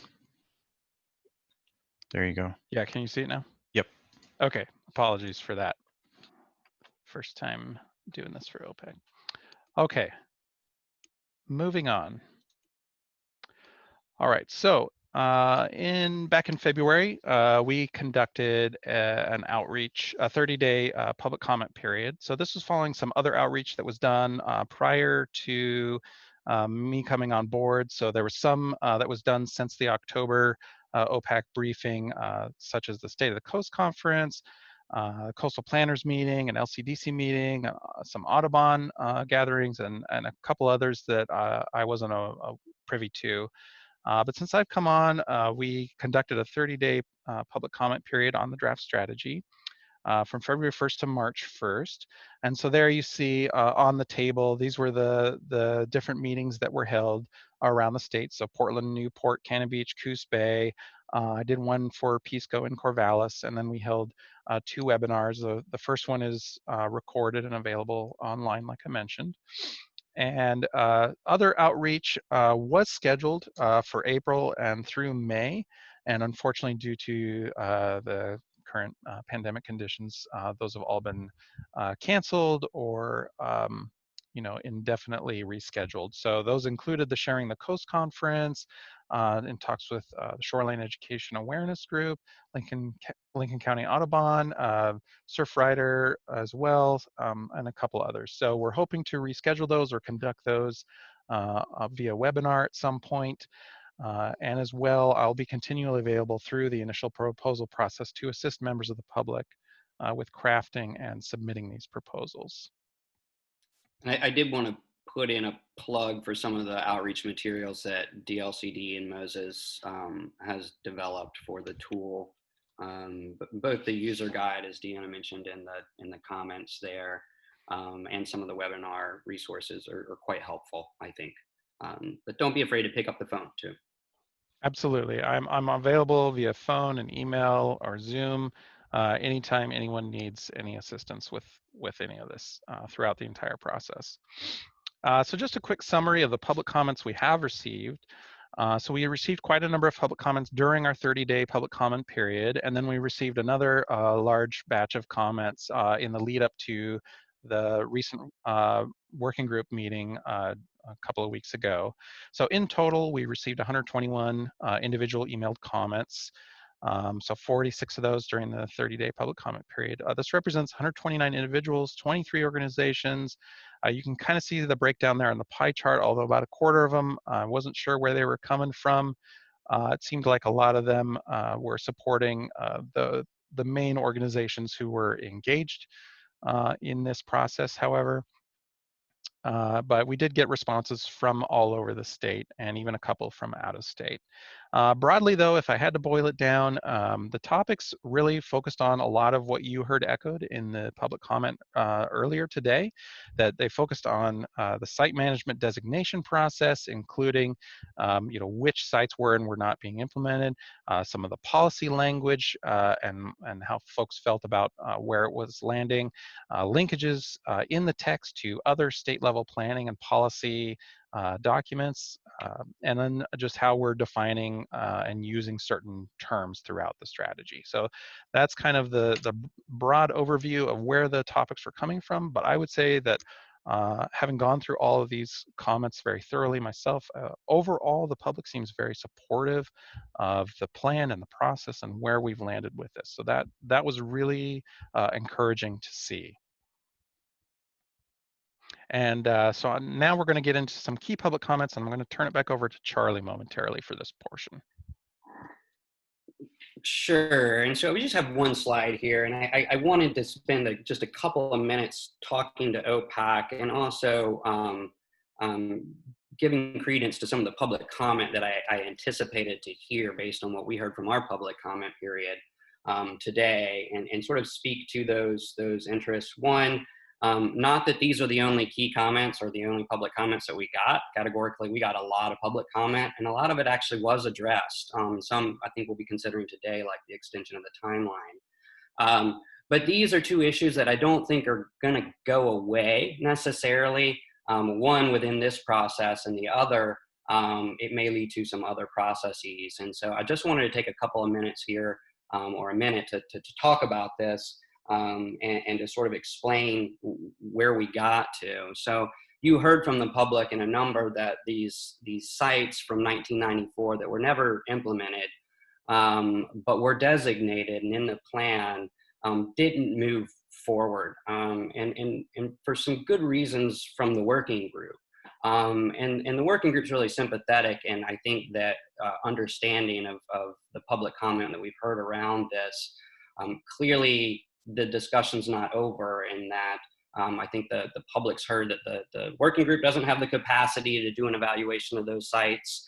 The public doesn't have the capacity to do it on their own necessarily. So I think during the phase 3, there will be some sort of further discussion of how we can better evaluate these sites and better support the public in their evaluation of these sites or in their proposals. But ultimately, the working group decided that, in phase 2, we went out to define a process, not to evaluate sites. And that's what we did in phase 2. We developed a process, not the evaluation of sites. The process led to categorically these new types of designations. Those designations mean different things today than they did in 1994. They could include subtitle areas. That wasn't the case in 1994 for those designations. They could include a lot of other considerations and a range of rules and regulations, and that wasn't the case in 1994. So while maybe a lot of new pressures and new things face the public, and certainly these areas are still important to the public, there's a lot of new information and new considerations that need to be site evaluated before those sites can move forward. And hopefully what we've done here in phase 2 is develop a process that allows for that. Really what we've heard from the public is that they feel that process may be too onerous. And I think that the goal is the public should include everybody. That's not just working groups, but that's professionals, and that's not just community members, but that's also academia. So really, we hope that this public proposal process will really lend itself in the future for bringing together the right types of professionalism and community-based discussions that really need to happen before those sites can move forward as marine conservation areas or as some other type of designation.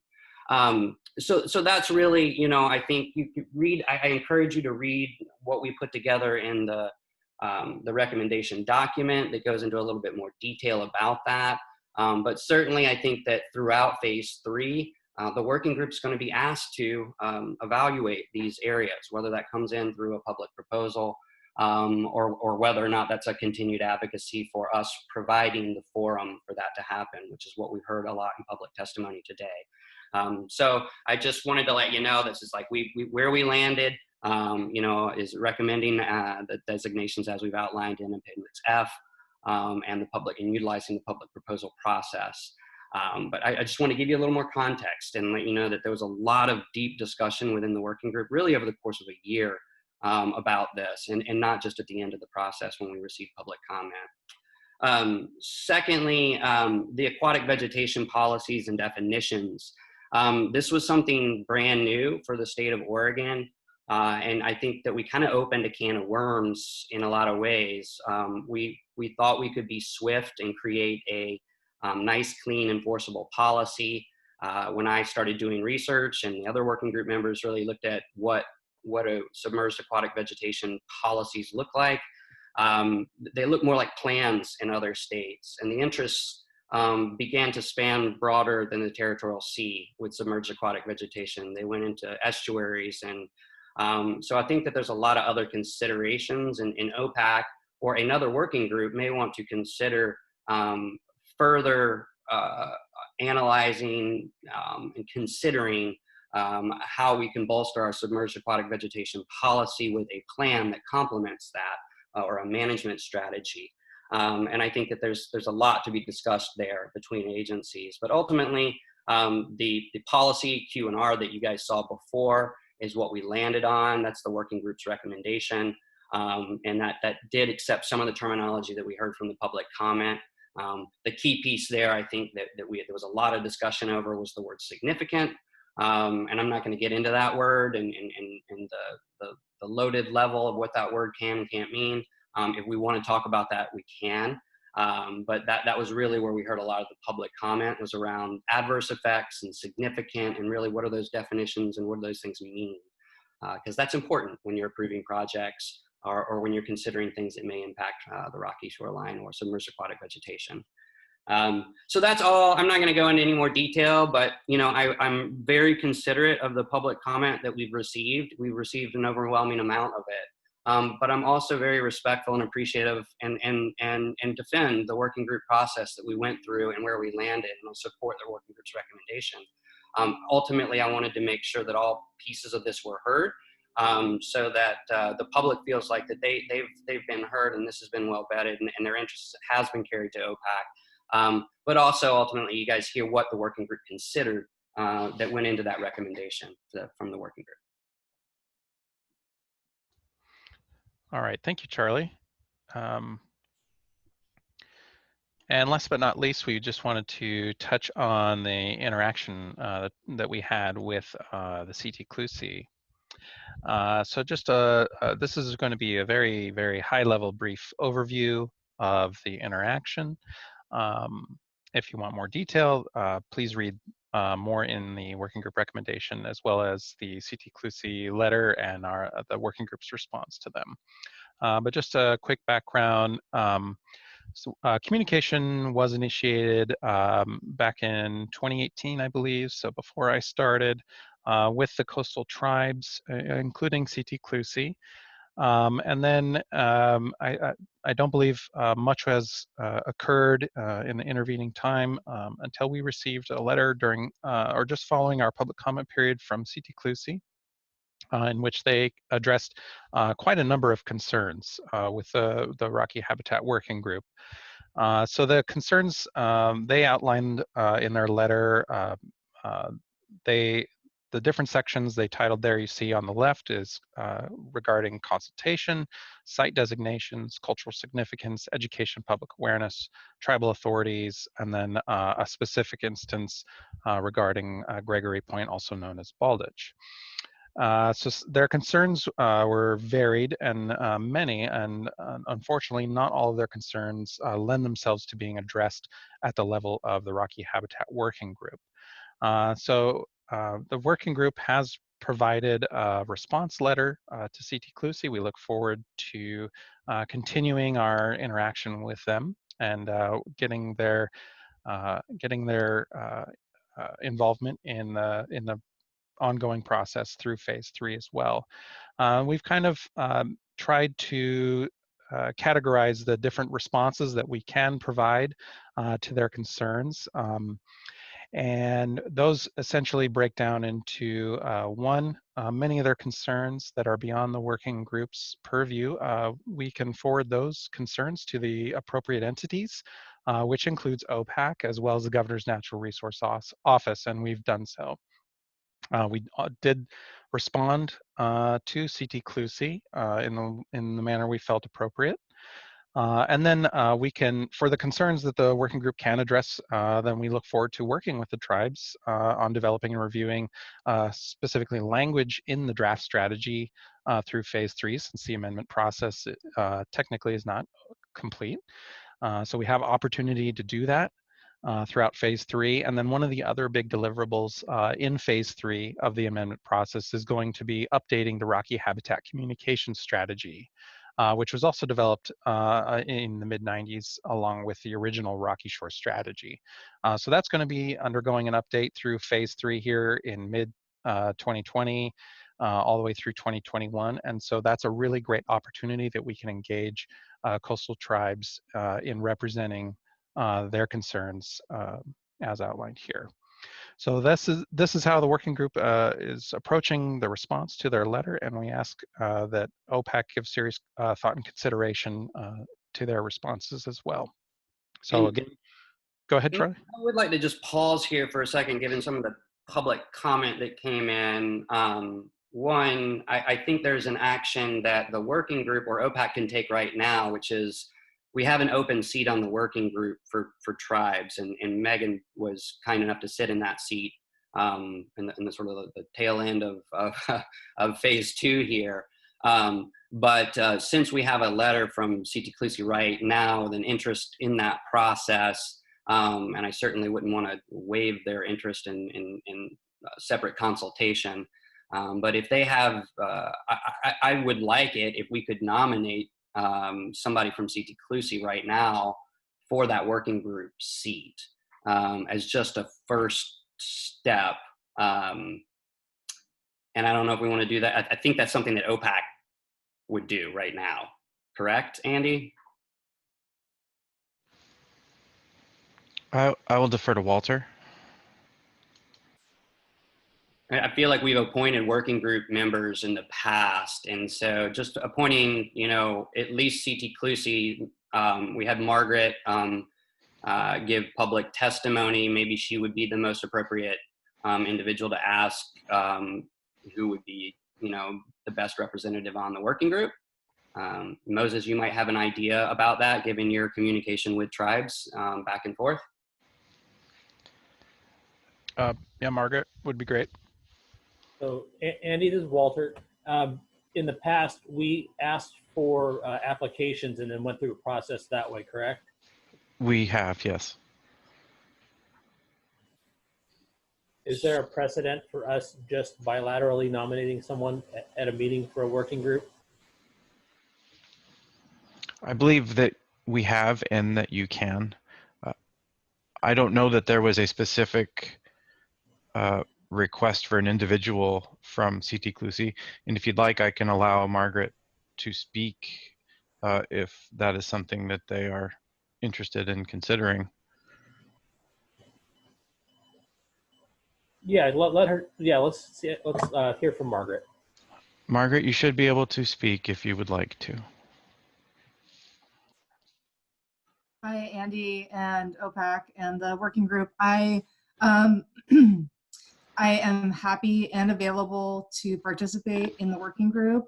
I would only hesitate to make sure that we had some other tribes on the call today to make sure that that was welcome or that they didn't want to also participate. So I guess I'm definitely ready to be nominated today as long as there's open seats available for other tribes if they should so choose to participate. Thank you, Margaret. Walter? Okay, Andy, let's go forward, and if there are other persons on board wishing to be part of this potential nomination, can you send a message to Andy, and then we'll wrap this up at the end of this discussion so we can move on. Okay. Thanks, Walter. I feel like that was one thing that the working group could do, and OPAC could do, and given that was an area that the working group was deficient in representation, and I would just underscore that moving into phase 3, as much representation as possible is going to be important during that period. I think that there's the other question here, which is OPAC seats, and that's a different thing. And I kind of defer to Megan. I think had a motion or a follow-up on that. I don't know if that's something we want to talk about now or after this presentation.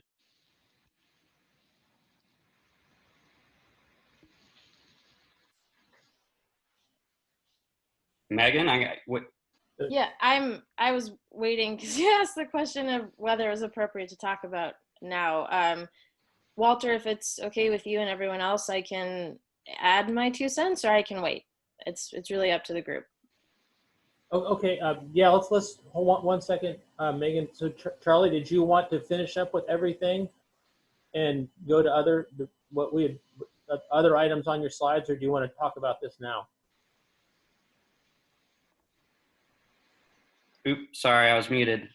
If you want to finish up and get through, I mean, we're pretty much at the end now. We were just going to go back to our sort of recommendations for our final recommendations and any questions and then final actions. And so This was one of those, was a discussion around the tribal stuff.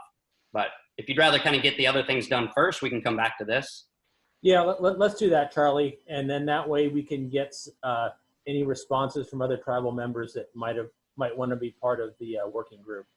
Okay, and I did forget, we have one more slide about the public request for extension and the working group's recommendation around that. So we need to hit that quick. Yeah, and I am just seeing one comment or one question from Jamie. So if any other members have any questions or statements for Charlie or Moses, please put them in and address them to all panelists. Thanks. All right, I guess I'll jump back in here on the presentation. We just had a couple slides left, like Charlie said, and I'll try to get through those lightning fast with respect to time and people's ability to follow along. So the next slide we had here was just regarding the response to COVID-19. So as you've all heard, we've had a lot of requests from the public to alter the initial proposal process in response to that, and the working group unanimously feels like something that needs to be done about that. So we had a discussion about this recently on our last check-in call in consideration to altering the timeline for that initial proposal process this year rather than our initial 3 to 4 month process over the summer of 2020. So we had a discussion about it. There's a couple of considerations and constraints that need to be thought about here. One is staff capacity. In particular, my position as the Rocky Shores coordinator, which as was mentioned earlier is on a project of special merit from NOAA. So technically, my position doing so ends September 2021, and that's a hard end date. So any sort of procedures and processes that need to be done regarding the TSP3 amendment need to be done before that time, or we're going to be straining Andy and other OCMP staff too much to complete that. Other is just then within that time window, the steps of processing reviews and evaluation, as well as timing for OPAC recommendation with meetings, and then just public need as well for all of those things as has been discussed. So we came up with a few alternatives. One is to just extend the process. So if you look down at the bottom here, we see in the green brackets there are our initial ideas of what we thought it would look like, something like June through September of 2020. So option one would be to just extend that, still start sometime like first, and then extend it through, say, the end of the year, so to say December 31st, giving a longer window. Option two would be, rather than extending it, to just delay it. So still keep it as a 3 to 4 month process, but start it, say, at the end of the summer. So have it be a fall 2020 process. The third option would be to do both, delay it and extend it into 2021. Then the problem with this is you start to run into those processes of review and evaluation steps and timing with OPAC recommendation start to bump up against each other a little uncomfortably.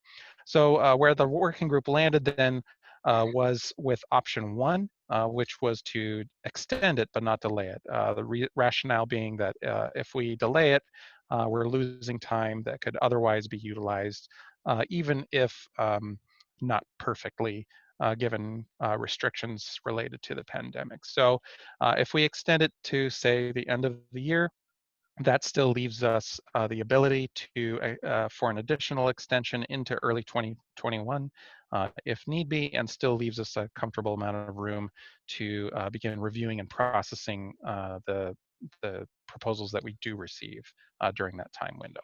So that was part of the working group recommendations that you received and that we reviewed at the beginning of the slides that you can see here now.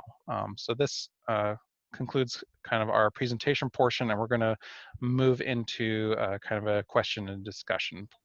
So take it away, Charlie.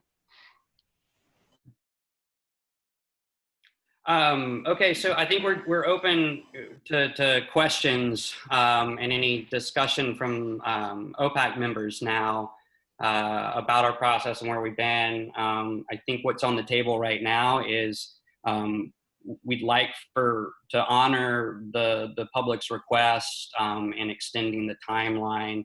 And like Moses had mentioned, that first option is what we went with, which still leaves OPAC some ability to have some flexibility in December or later this year based on what we don't know right now with COVID. The other recommendation is obviously just to adopt the strategy that we've presented before. These are up for discussion or motion. And then I think lastly, we want to make sure we have a discussion about the tribal letter, specifically about those OPAC seats, and giving Megan the opportunity to speak to that.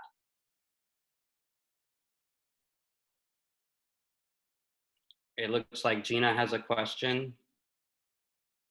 Yeah, Andy, do you have, I'm sorry, Charlie, do you have any can you go back to that slide, Andy?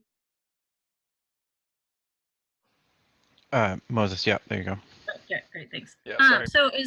So just to be clear, do you need a motion that will adopt do you have specific motion language in particular? Like, do you want to combine the two issues of adopting the amended Rocky management strategy with also doing the timeline, or is it best to do two motions? What's the cleanest? That's a good process question. I think that if we could have a motion for each of them, or they could be wrapped up into one. I'll look to Andy or Steve if there's a reason why we should separate those, or if they could be a single motion.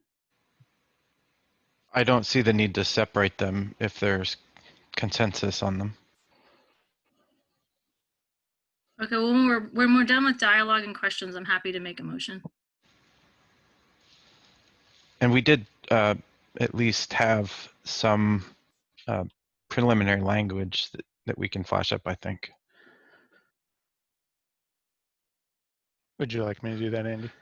Yeah, go ahead, Moses.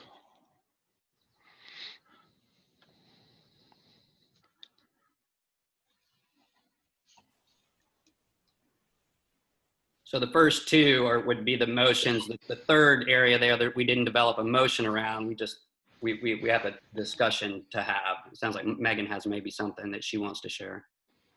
Okay, well, I'm gonna make a motion, that way we can discuss the motion, if that's okay. Yeah.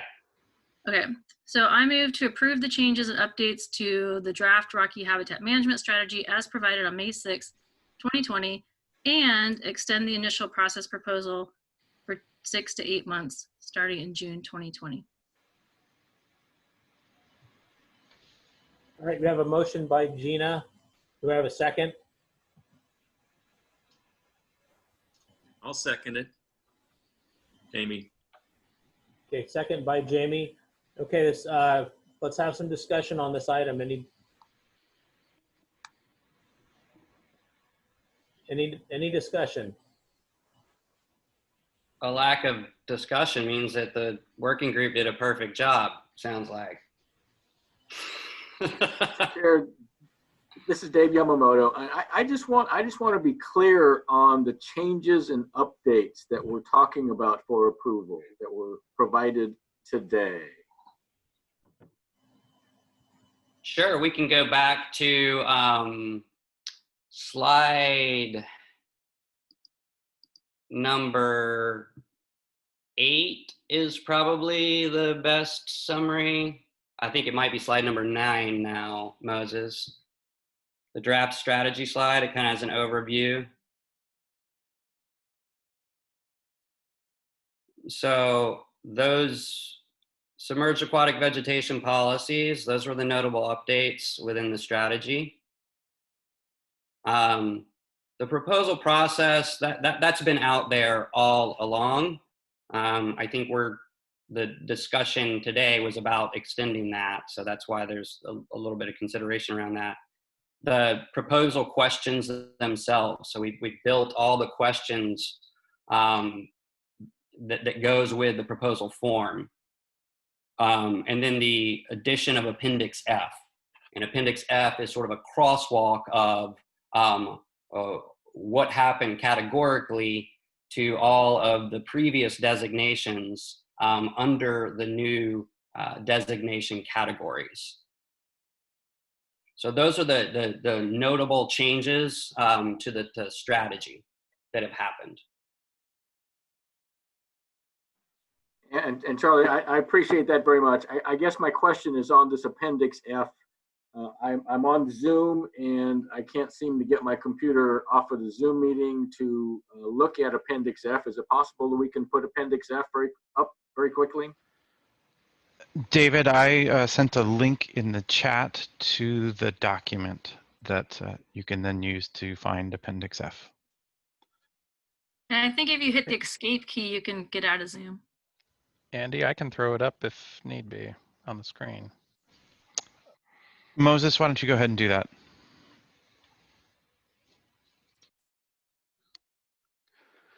And I believe you need to stop sharing and then reshare.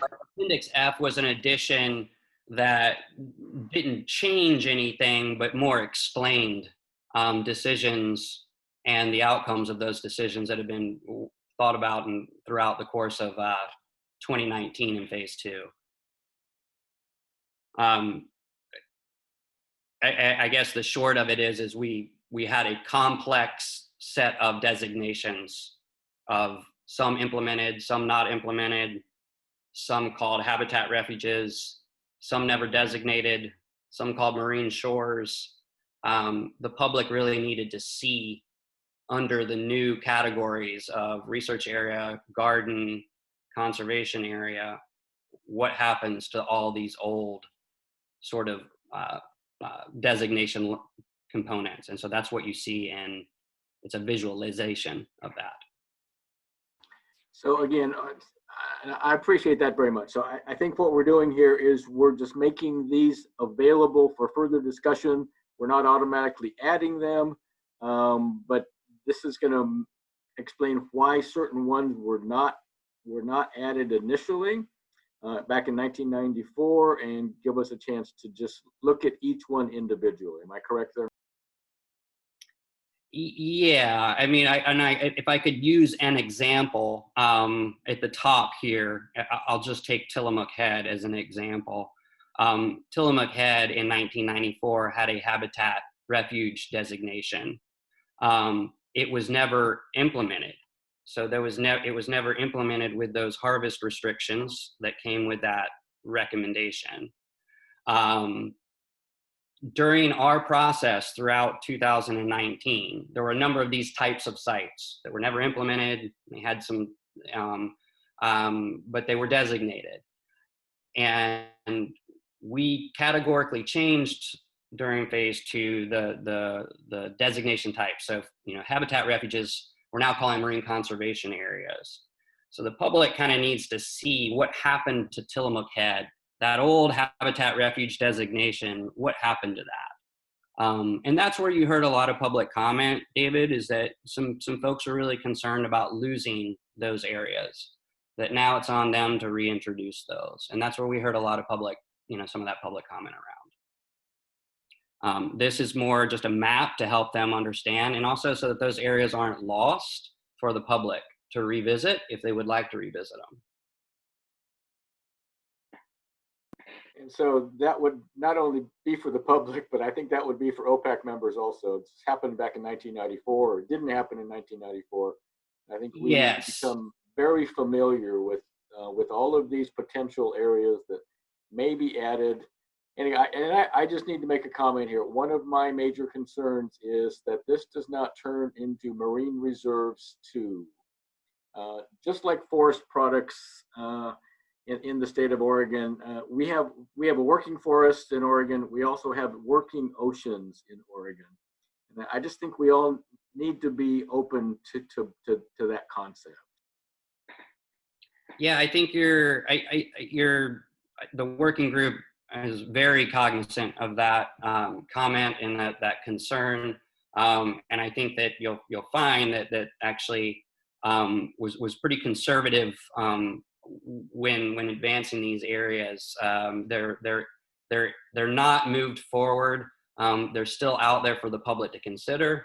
But when I say public, David, and I think this is really important for everybody to remember. The public's everybody. It's not an armchair activist, and it's not just the working group, and it's not just a fisherman. It's all of those people. And so anybody can participate in this proposal process, and anybody can, and so this is really about being as inclusive as possible and broadening the capacity and professionalism and community opportunities to engage in site discussions around these areas. So we laid out the process, not the sites. Charlie, I think that says it all right there, and I appreciate that clarity. I do. Yeah, this is Commissioner Balmain. I would agree with David. I was a bit concerned for a while until I heard the explanation. Also, about the tribal representation, I'm all for having each tribe represented, but I think also that all 7 counties along the coastline should be represented through either a county commission or a county administrator.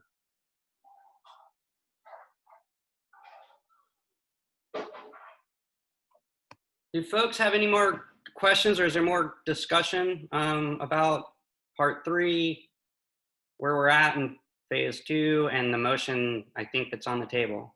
Yeah, Charlie, this is Walter. We do have a motion and a second. We're having discussion on that right now. Are there any other questions or discussion on the motion that's on the table? I just want to clarify again that the motion on the table is to approve the changes and updates that Rocky Habitat Management Strategy has provided on May 6, 2020, and also the potential extension of the process due to the COVID-19. Am I correct?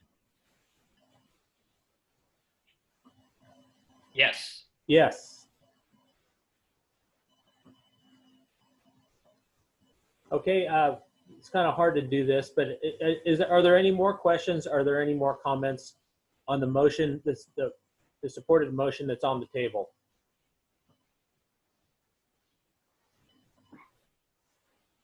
Okay, hearing no further discussion, I will ask if there are any objections.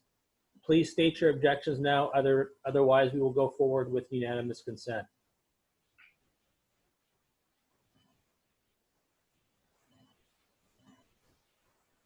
Okay, thank you for that. Hearing no objections, we're going to go forward. Motion passes with unanimous consent. Steve, just to clarify, was that good enough for the record? Yeah, that should work. All right, thank you. All right, we'll go on next. Charlie, let's. Those were the 2 questions or 2 motions you needed from OPAC, correct? Yeah, and I wanted to give it, with respect to our response to tribes, I wanted, in particular, given the public comment that we received from other tribal groups as well, nations, I'd like to have Megan maybe address that. I don't think it's appropriate for me from the working group. No. Nor my seat on OPAC to speak to that, but I would like to hear from Megan. Yeah, thanks, Charlie. I just want to make sure we got that part cleared up. Megan, you have the floor. Thanks, everyone. And thank you again for all those on the line taking the time to attend today and give thought to this issue. So I'll start by saying that when I started in this coastal representative position, adding tribal seats, or at least addressing the issue, is something that I wanted to do from the onset, but it just wasn't the right timing. I think, as Charlie has mentioned, and as you've heard today, it is the right timing because we have tribes on the line who have formally requested additional seats. So as I mentioned a little bit earlier, it's a tricky balance being the sole tribal rep trying to represent all of the 4 recognized coastal tribes in Oregon, which are each their own sovereign nations, as Margaret said, at the state level, but I really think also at the federal level, because they are sovereign nations. So I think we also have in front of us something to think about, because while before, there may not have been as heavy of a tribal participation, or in the last 4 years, you've been kind of stuck with me. Hopefully not stuck, but you know what I mean. Now we have multiple tribal representatives with nominations for the seats. And the truth of the matter is that there really should be more than one, because it's not possible for one tribal rep to have an unbiased opinion and fully represent each of the 4 federally recognized coastal tribes in Oregon. I will say, for the most part, I feel like I've been pretty lucky in that there has been consensus or general support on most of the things that I've mentioned while serving in this position from the other tribes. And they've been fantastic at working with me. And it's really been my humble honor to serve in this position. That said, now and in the future, there are many situations where the tribes as their own nations are not going to agree and would not have the same response.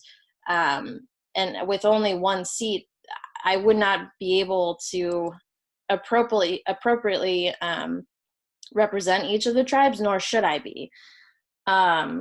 So I think what OPAC has to think about today is really, as Charlie had mentioned, an issue of inclusion. Right now, I know it's an issue of statute and legislature, but right now, the way the statute is set up, there's one tribal seat, and that seat is elected by the governor, confirmed by the Senate. Again, I think this really goes against tribal sovereignty. I don't see, I think it's a bit outdated to have the Senate approving the tribal seats, even if there is only one. So I think the way things are set up right now, it's an issue of inclusion, and really what's happening is that the tribes are precluded from equally participating on this body or in, other bodies. But I think OPAC has the opportunity today and in the future to really support the Confederated Tribes of Kuslar, Umpqua, and Sayusla's formal request, and the other tribes' informal, quasi-formal request or support for that letter as well, to say that, yes, we recognize that you as tribes are sovereign nations, and that we would welcome you to the table. One thing I will say is that, like today, you saw the tribes had to request to speak up through public comment, and they're not members of the public. So I really think it would behoove OPAC to really, consider where the tribes are coming from and offer their support for the tribe's request today. I can't promise that means that, all 4 tribes will always be at the table for every single thing.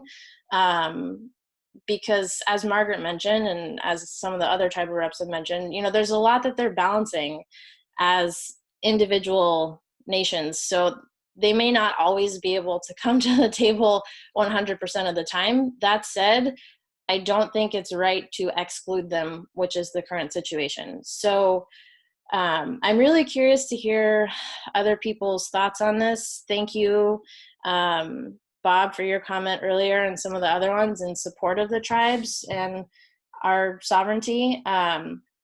So my motion would be for, OPAC to send a letter to the governor's office supporting CT Clusie and the other tribes' requests to add additional seats, one for each of the federally recognized coastal tribes, and to also support getting rid of the requirement for Senate approval for those positions. Now, I know there's a lot of nuances to this that will require additional discussion. But that said, I think OPAC really has the opportunity today to say, yes, we recognize you as sovereign nations. Thank you for coming to the table. We see that the discussions we're having and the decisions we're making are relevant to you as coastal tribal people and your livelihoods, and just your general culture, and to support that. So yeah, that's, I don't know. Margaret said it quite eloquently before, but those are my initial thoughts on the matter. I don't know if anyone else has anything else to add right now, but that is my motion to move forward. Thanks, Megan. I will say that I know that historically OPAC has suffered from a lack of inclusion and engagement with tribes for one reason or another. And I hope that doesn't paint the picture for how we include or consider tribal inclusion moving forward. I welcome and appreciate as much tribal inclusion as possible, and all of my training right now tells me that that's really important. And all of my community process and the long-term success of management of our natural resources tells me that that's important. I believe that there's limitations within what OPAC can do with respect to the statute. But I support OPAC writing a letter, and I support OPAC supporting tribes however we can through whatever appropriate avenues with the governor's office or otherwise to have those seats, to have those voices available when and however they would like to participate. As well as reconsider the whole Senate confirmation. I think you make a very eloquent point for that. It does seem like a pretty antiquated and outdated part of the statute. So that's just my opinion for discussion, and I would second that motion. Thanks, Charlie. Okay, Andy, so we have a motion and a second.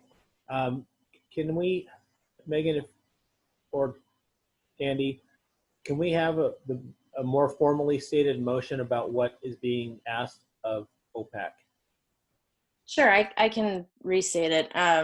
So my motion is for OPAC to write a letter supporting the Confederated Tribes of Kuslar, Amkwan, Sayusa's letter and the other tribes' request to add 3 additional seats to OPAC, 3 additional tribal seats, 1 for each of the 4 federally recognized Oregon coastal tribes to OPAC, and to also support removing the Senate approval requirement for said seats. Is that, sorry, it's a bit wordy, but is that clear enough? No, thanks, Megan. I hated to put you on the spot. I just needed to get it for the record. Fine. So we have a motion and a second. So we'll now open this up to discussion. If anyone has some discussion points or some comments, please unmute yourself or say something through the chat, and we'll call on you. So, Mr. Chair, this is Commissioner Dave Yamamoto, Tillamook County, and I certainly understand inclusion, and I think it's very important for the tribes to be included in this conversation. But I think we need to understand the position of 36 Oregon counties also, including the 7 coastal counties. We go through a process where the North Coast counties and the South Coast counties choose a representative from amongst those counties to represent them on OPAC.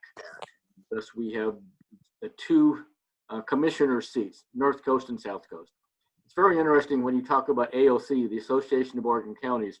Our saying is that if you've seen one Oregon county, you've seen one Oregon county, and that is true, especially also up and down the coast. So I could support a letter like that to the governor, to the legislature, but I would also want to. I think we would need to include the possibility of adding 7 coastal county commissioner seats at the same time. Again, Oregon counties don't always agree. We do not. So in that end, it's a very special thing. And I understand tribes are your own nations, and I certainly understand that. And it makes it difficult for you to go through a Senate process as a commissioner, we don't go through a Senate appointment process. We are appointed by the governor. Again, I think it may be a bit antiquated. The other issue I would have is if we really try to make OPAC too large. The larger the group, the more difficult it is to manage these types of discussions from time to time. So those are just some comments that I have. All right, thanks, David. I saw Commissioner Main, did you unmute yourself to have a comment? And then I've got a couple other people through the chat. Yes, I would agree with Commissioner Yamamoto. While I sit on one of the tribal foundations, I do see a need for other counties, coastal counties especially, to be involved because, like David said, we often don't agree with Curry County or Douglas County or Lane County as, you know, being a close proximity. As an example, Coos County and Curry closed all of the motel, hotel, and RV parks, whereas Douglas and Lane didn't. We have since reopened because Douglas and Lane didn't see any increase in tourists coming, but Curry decided they would stay closed. And so we have a whole varied opinion between the counties. So I would really, along with including all the tribes, try and include all 7 counties on the OPAC board. And now that's the same as, I believe, on BOEM, Bureau of Ocean Energy Management, which I sit on. All the coastal counties now are represented. They weren't before. It was just 2 of us. That's it. Okay, thanks, Bob. Had Susan Chambers. Yes, hi, thank you. I just wanted to provide some perspective about tribal inclusion. I agree that tribes should be included. They are a part of our coastal culture. However, having 4 tribes on OPAC may be a little unwieldy, especially if we add 7 more members or 5 more members to include all the coastal counties. In the federal process for fisheries management, which I'm involved in and several other OPAC members are as well, there is 1 tribal member on the council that is supposed to represent all the Washington tribes, which is, I think, 5, probably more, and the California tribes who also participate in federal fisheries. It's not an easy job, but they are able to take all of those tribal considerations and bring forward proposals from the tribes and get consensus or communicate the differences appropriately in the council process. In the advisory committees, we also have 1 tribal representative on, for example, the Groundfish Advisory Panel, and he works with other tribes to bring their issues to the tables for discussion.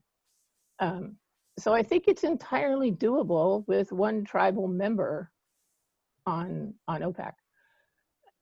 For now, that's all I have, and thank you very much. All right, thank you, Susan. Gina?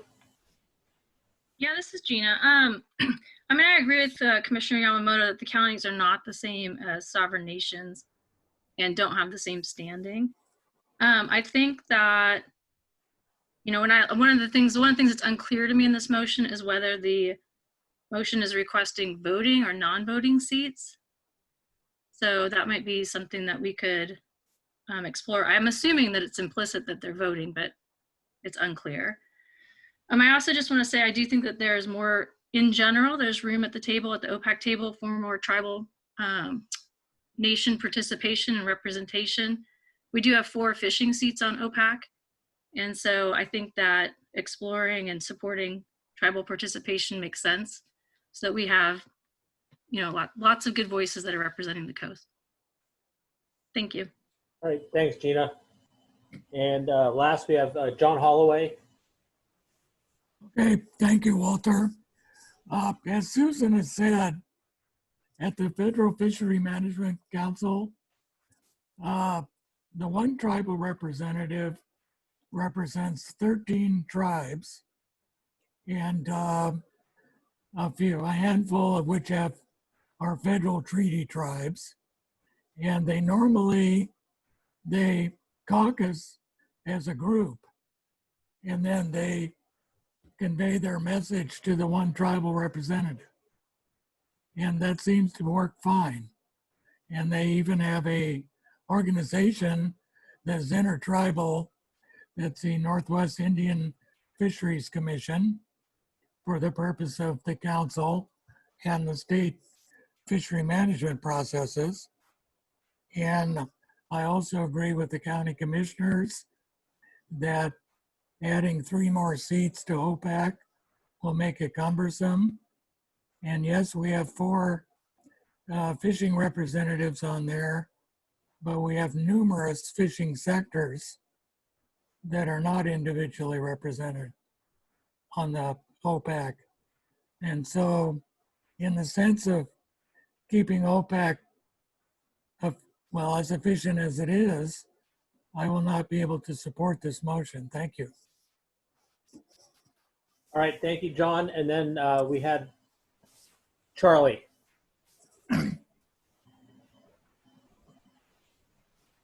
Yeah, I just wanted, my support for this motion. I want to remind folks that we don't control these seats, and the motion is a request for a dialogue between tribes and the governor's office about that statute, and that's the advice that we could be giving, and I do think that that's worthy of discussion between tribes and the governor's office to revisit that statute. I also think that the motion is about tribes. It's not about county seats. It's not about conservation seats. And it's certainly not about the one recreational seat that I'm supposed to represent every single non-consumptive recreational person in Oregon. So there's a lot of representation issues that we could dive into right now. And I can't fix what's going on at the council, but that sounds like a broken process to me. And I don't think it's our responsibility, but I do think we can weigh in on this one thing that has been asked of us right now. And that's why I support this motion. And I support the drafting of a letter for inclusion in consideration of tribes in the governor's office having that conversation. All right, thank you, Charlie. So Andy has offered to put the wording for the motion up there. I see that Megan also has her hand raised, but I just want to add one comment that was up from the participants, whether or not we should name all 3 tribes in the motion, and I'll leave that up to Megan if she wants to put that in there.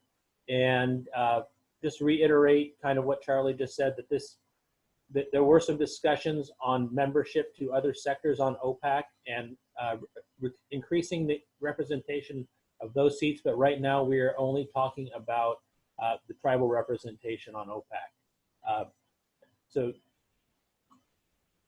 I see you've put the motion up there. Thank you, Andy. Megan, you said you wish to respond. Please do so. Thanks, Walter. And thank you everyone for your comments. I really appreciate the thought and consideration. I did want to address some of the concerns that were mentioned, just to offer a different view. So one of the themes I'm hearing from a couple people is that the addition of 3 tribal seats could be cumbersome. And to clarify as well, yes, I did mean voting seats. So I guess what I'll say is I hear you. My desire by putting this motion forward is really not to make voting or the seats on OPAC any more complex. It's really just to respect and recognize inherent tribal sovereignty.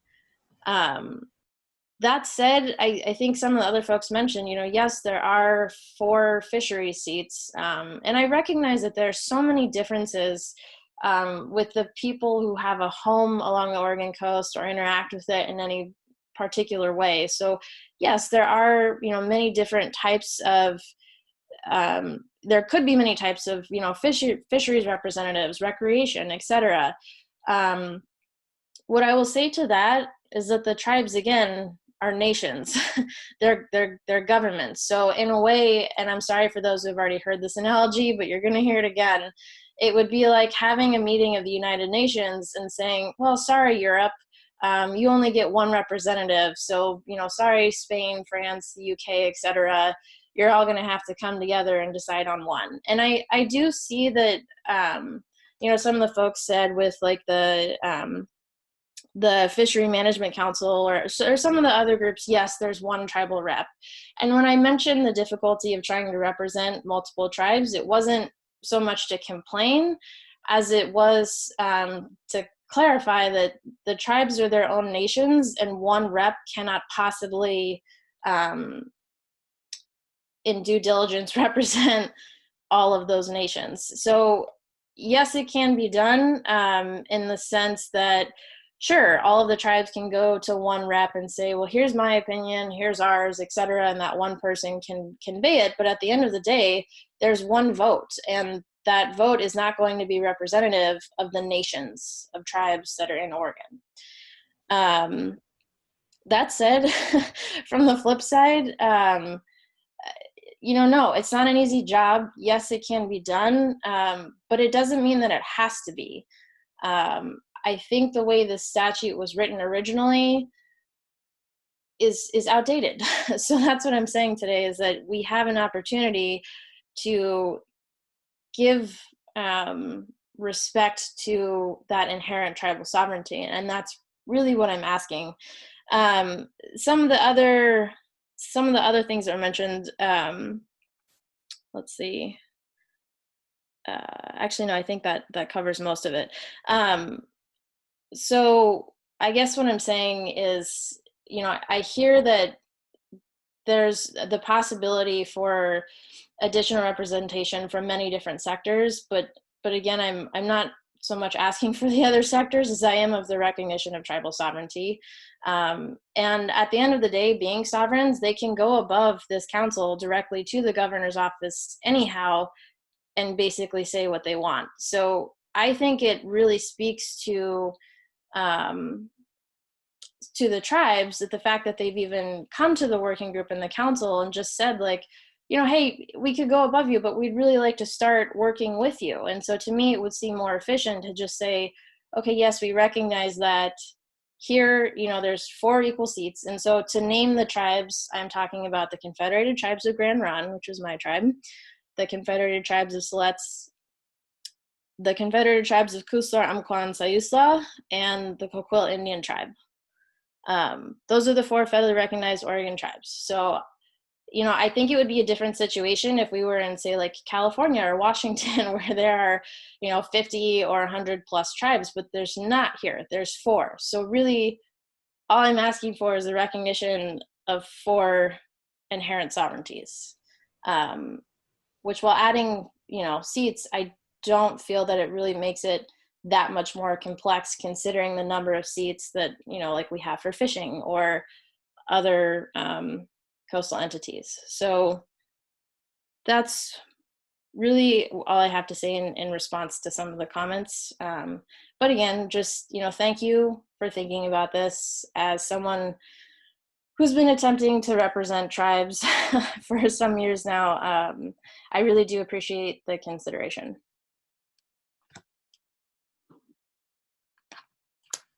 All right. Thank you, Megan, for clearing that up. We're going to try and wrap this up pretty quick. So, Patty, you said you wanted to propose a change. Hi there, thanks. I just would propose adding coastal to the motion there. So it would say in support of the addition of seats for each individual coastal tribal government. I know that's what CT Clutzy and Megan are proposing, just to make it clear that that's the intent. Thank you. All right, thank you for that, Patty. David Yamamoto?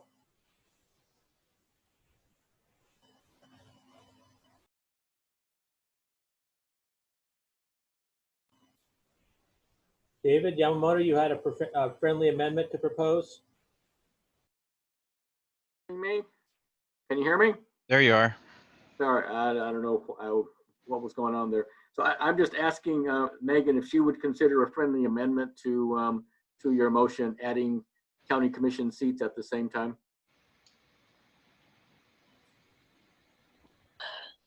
Hey, David, this is Megan. Thank you for that.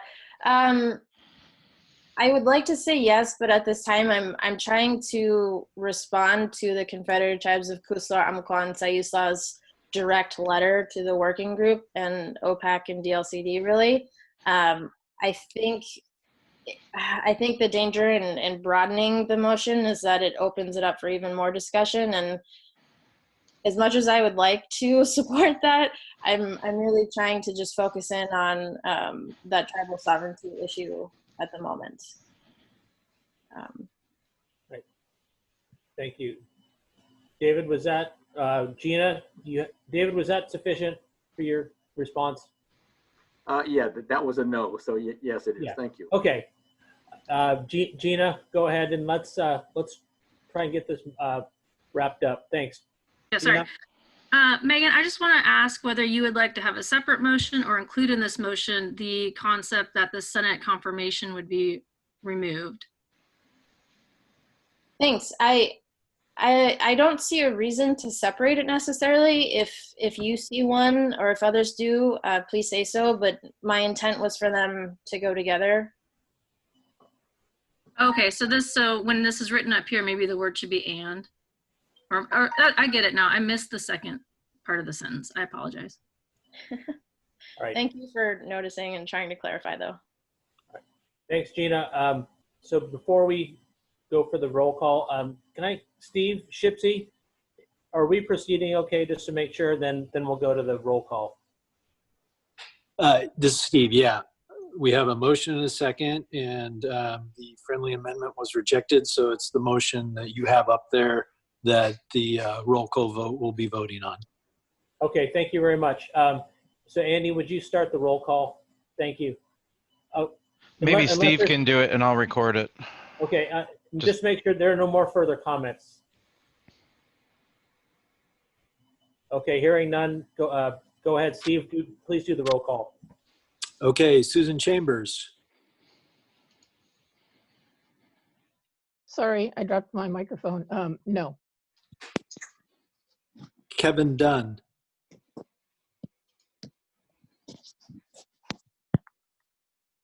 No. John Holloway. No.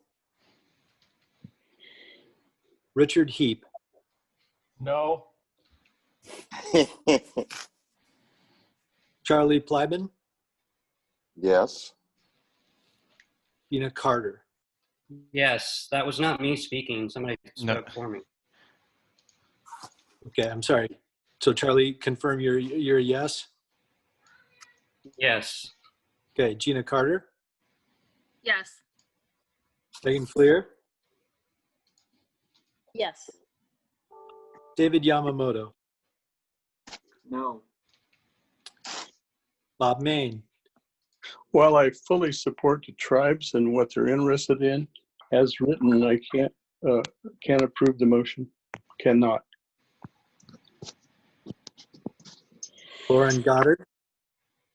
No. Jamie Faraday. Yes. That was the 12 OPAC member. I'm sorry, Walter. Okay, Lauren was a non-voting, correct? No, he is now in a voting seat. Oh, that's, yeah. I'm sorry. It would be Ray Monroe who was in the non-voting seat. Oh, I'm sorry about that. Sorry, Lauren. So I would say yes. Okay, and then Fred and Melissa, I don't have as participating today. Correct. That would be all 12 votes if you got those, Andy. I believe I did. Okay. Then I'll happily go back on mute. So the tally was a tied vote, correct? Steve? I count 7 no's and 5 yeses. Yep. Oh, so motion does not pass.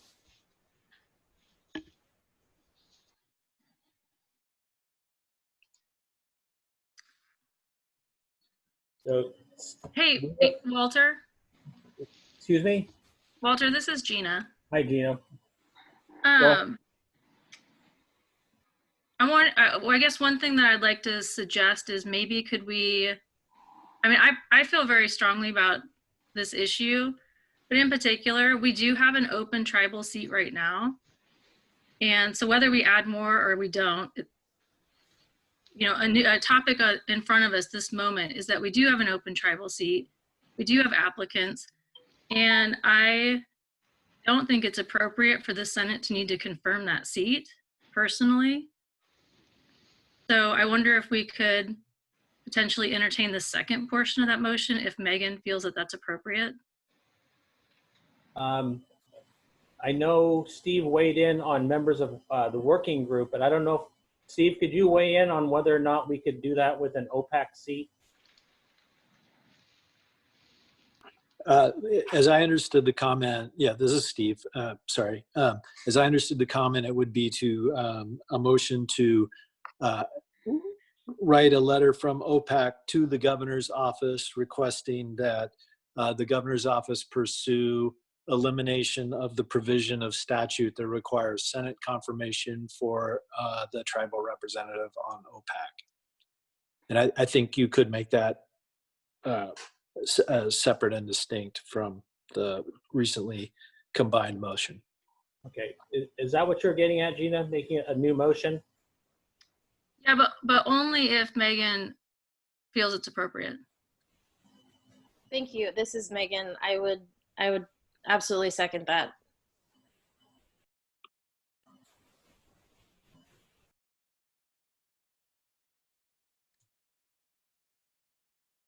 We have a motion on the floor to remove Senate approval for tribal seats on OPAC, stated by Gina, and we have a second by Megan. Do we have any discussion on that? Ryan Hoof has raised his hand. Okay.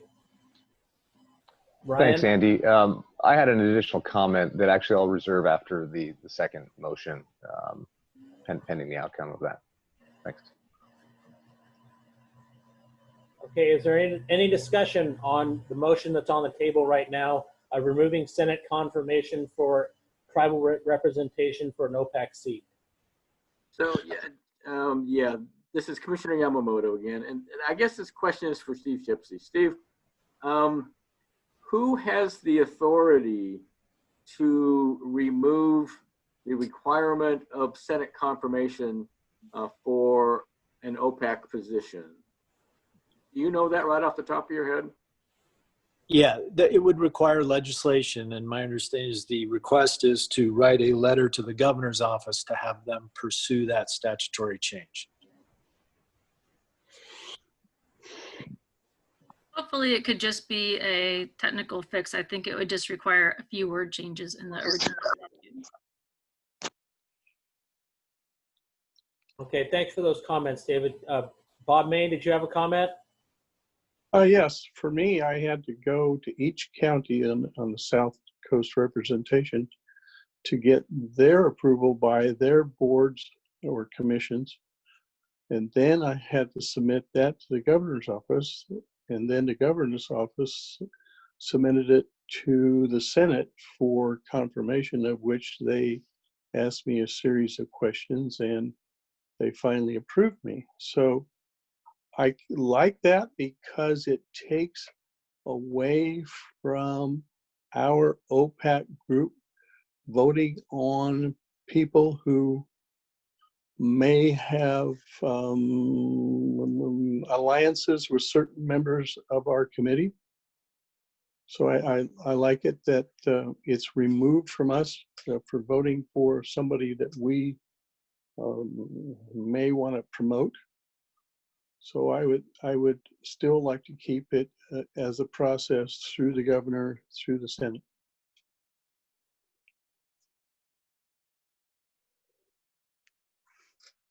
All right, thanks, Bob. So I'm seeing some comments in the chat. So Laurel, Steve, can you address Laurel's comment here? Or Andy, about Senate confirmation? Steve, do you want to take this? Yeah, so unfortunately, much like Chris Wall with DOJ restrictions, I'm doing this all on my phone. So I'm just switching back and forth. I can, let me pull up the statute and I can address that.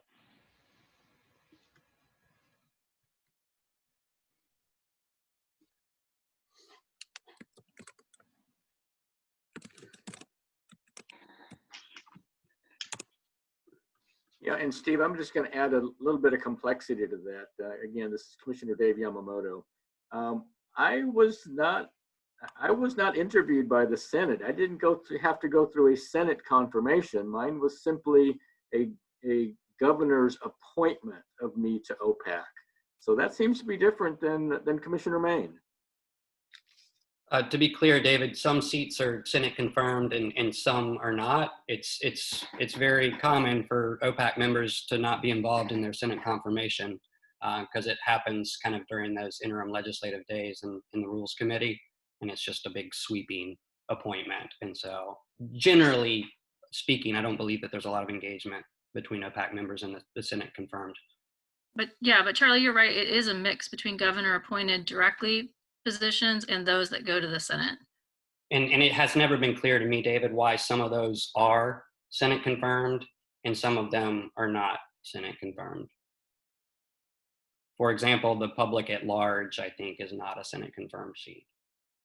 Correct. Whereas like coastal conservation, that is a Senate confirmed seat. Yeah, so this is Steve. And Bob, if they put you through Senate confirmation, they were hazing you because that's not under the statute. You weren't required to do that, but you were thoroughly vetted in that case. The seats that require Senate confirmation are the commercial ocean fisheries for the North Coast and the South Coast, those 2 seats. Charter, sport, or recreation ocean fisheries for the North and the South Coast, those 2 seats. The ports, marine navigation or transportation seat, the coastal non-fishing recreation interest seat, a coastal conservation or environmental organization seat, the Oregon tribes appointed after consultation with Commission on Indian Services, coastwide organization representing small ports and local governments as a non-voting member requires Senate confirmation, the statewide conservation organization, and the 2 representatives of the public at large. So of the voting members, it's really only the elected city official and the 2 county seats that are not required to go through Senate confirmation. All right. Thank you, Steve.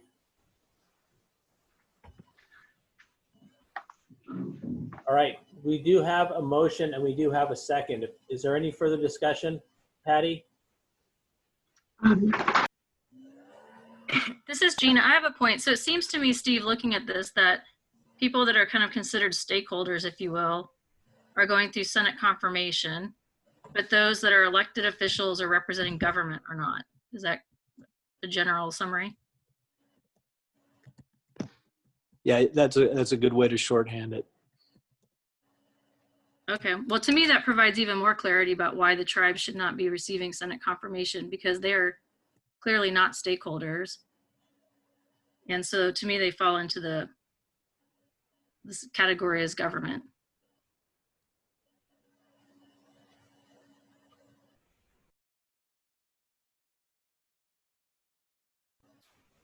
All right, thanks for that, Gina.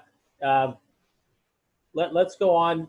If there's no further comment, Steve, can you do the roll call on the vote for the current motion that's on the table? Yes. Go back to the top. Susan Chambers. No. Kevin Dunn, No. John Holloway, Yes. Richard, Yes. Charlie Pliven, Yes. Gina Carter, Yes. Megan Fleer, Yes. David Yamamoto, No. Bob Main, No. Lauren Goddard, No. Jamie Faraday, Yes. Walter Chuck, Yes. and for the record, Fred Postlethwaite and Melissa Kaiser are not present. So that's your 14 voting members. Okay, and so we do have a yes vote on that. So we will be writing a letter to the governor's office. I appreciate everybody's time on this subject. Megan, thank you for bringing this to our attention. Let's take a 5-minute break. We have 2 items left on the agenda. Let's be very timely in our discussions on this and push those through so we can get everybody done for the rest of the day. Thank you, and we'll see everybody in about 5 minutes. Thank you, Walter.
Andy, I'm back. Are you back?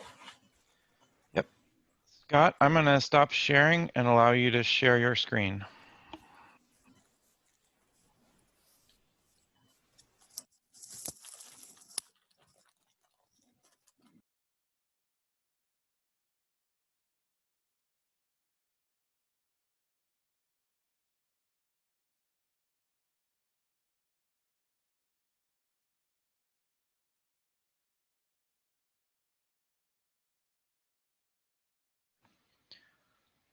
Okay, Scott, we see your presentation now.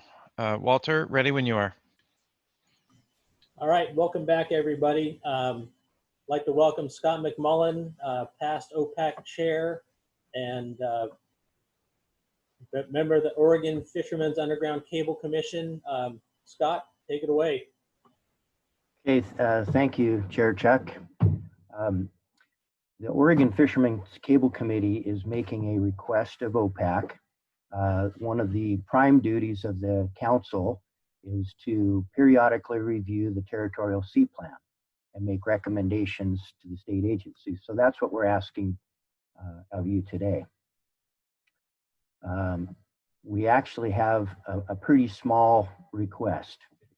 We'd like you to begin the process to make a minor change in Oregon policy by eliminating one current requirement.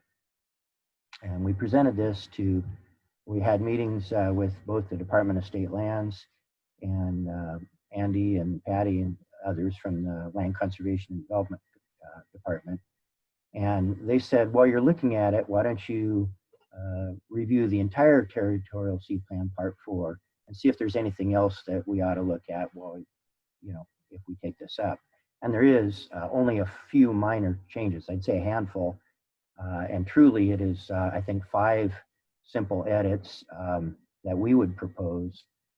But 2 of them are changing the name from Division of State Lands, which it was in 2000 when this was adopted, to Department of State Lands. So they're really pretty minor things.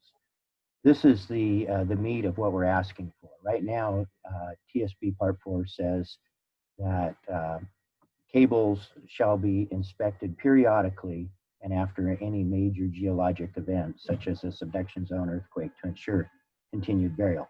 And what we're really after here is just to take out the periodically part, so that they'll still be inspected if we have a Cascadia subduction zone event, but wouldn't have to be periodically inspected.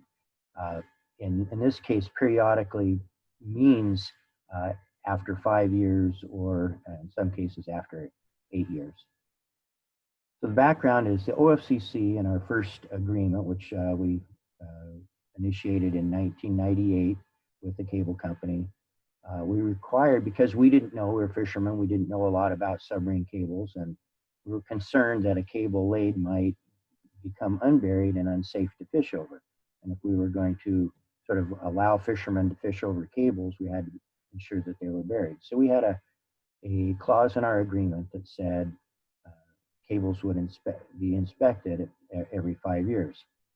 We later, after the first 5 years, decided that that was too often, and we said after the first one, you can stretch it out to every 8 years. It's a very expensive process. So in 2000, in December of 2000, OPAC made a recommendation that was adopted by the Land Conservation and Development Commission on December 1st. And that includes this Part 4. Part 4 is a pretty short document. It's 3 pages and a 1-page graphic. So we began the inspections in 2005. 6 cables now have had 2 inspections. 5 has been inspected once. I think a total of over 100 sites have been looked at. This is the tool that is used. This blue part on the screen, if you see my cursor, is essentially a cable tracker. It's called Teledyne TSS 350, but it's a machine that will track the cable as it's buried.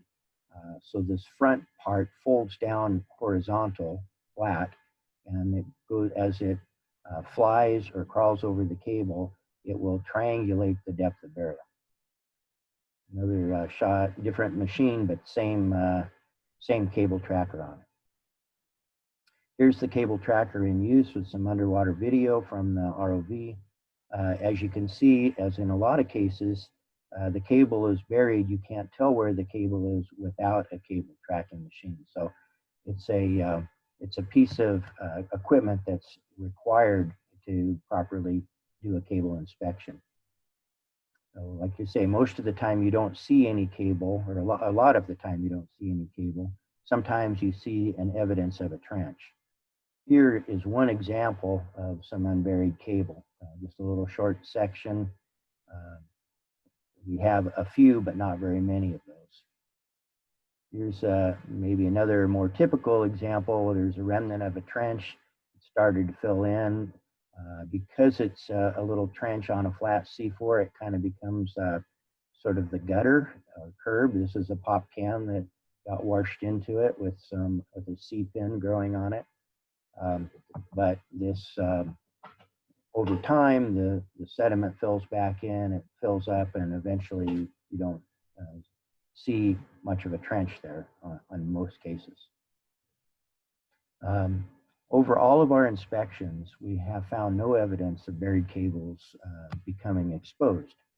And we have a very high percentage of cable burial, over 99.9%.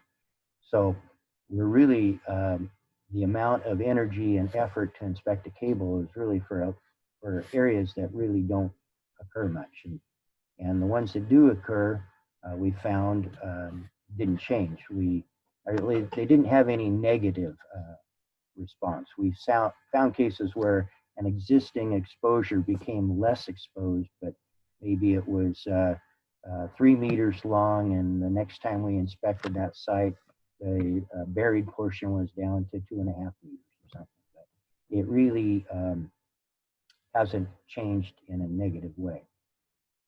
So we voted as a group to remove our requirements from our agreements. And as I said at the beginning, the Territorial Sea Plan essentially adopted the requirements that we had in our agreements. And so the origination in the Territorial Sea Plan Part 4, I believe, came from the OFCC agreements.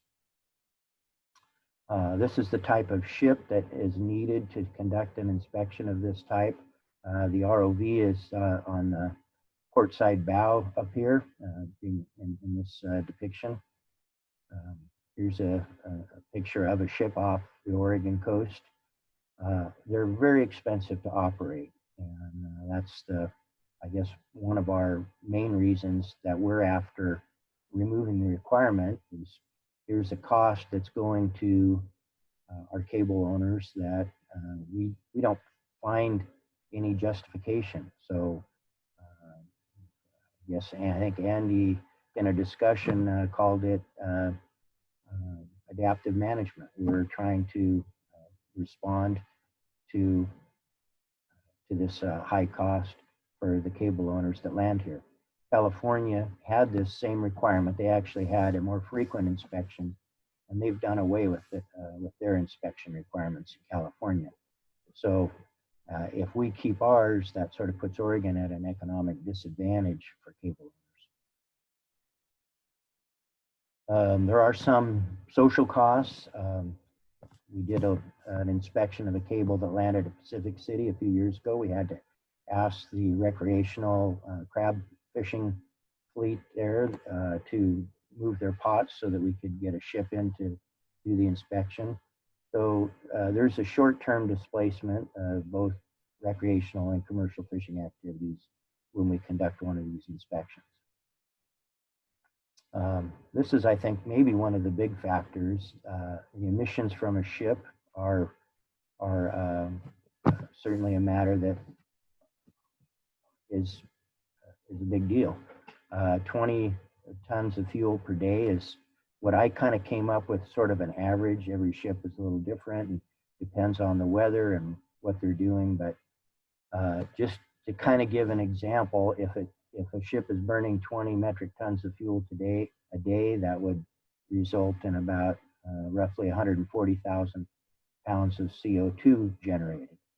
And I think everybody's saying, all right, if we don't need to do this, why do it?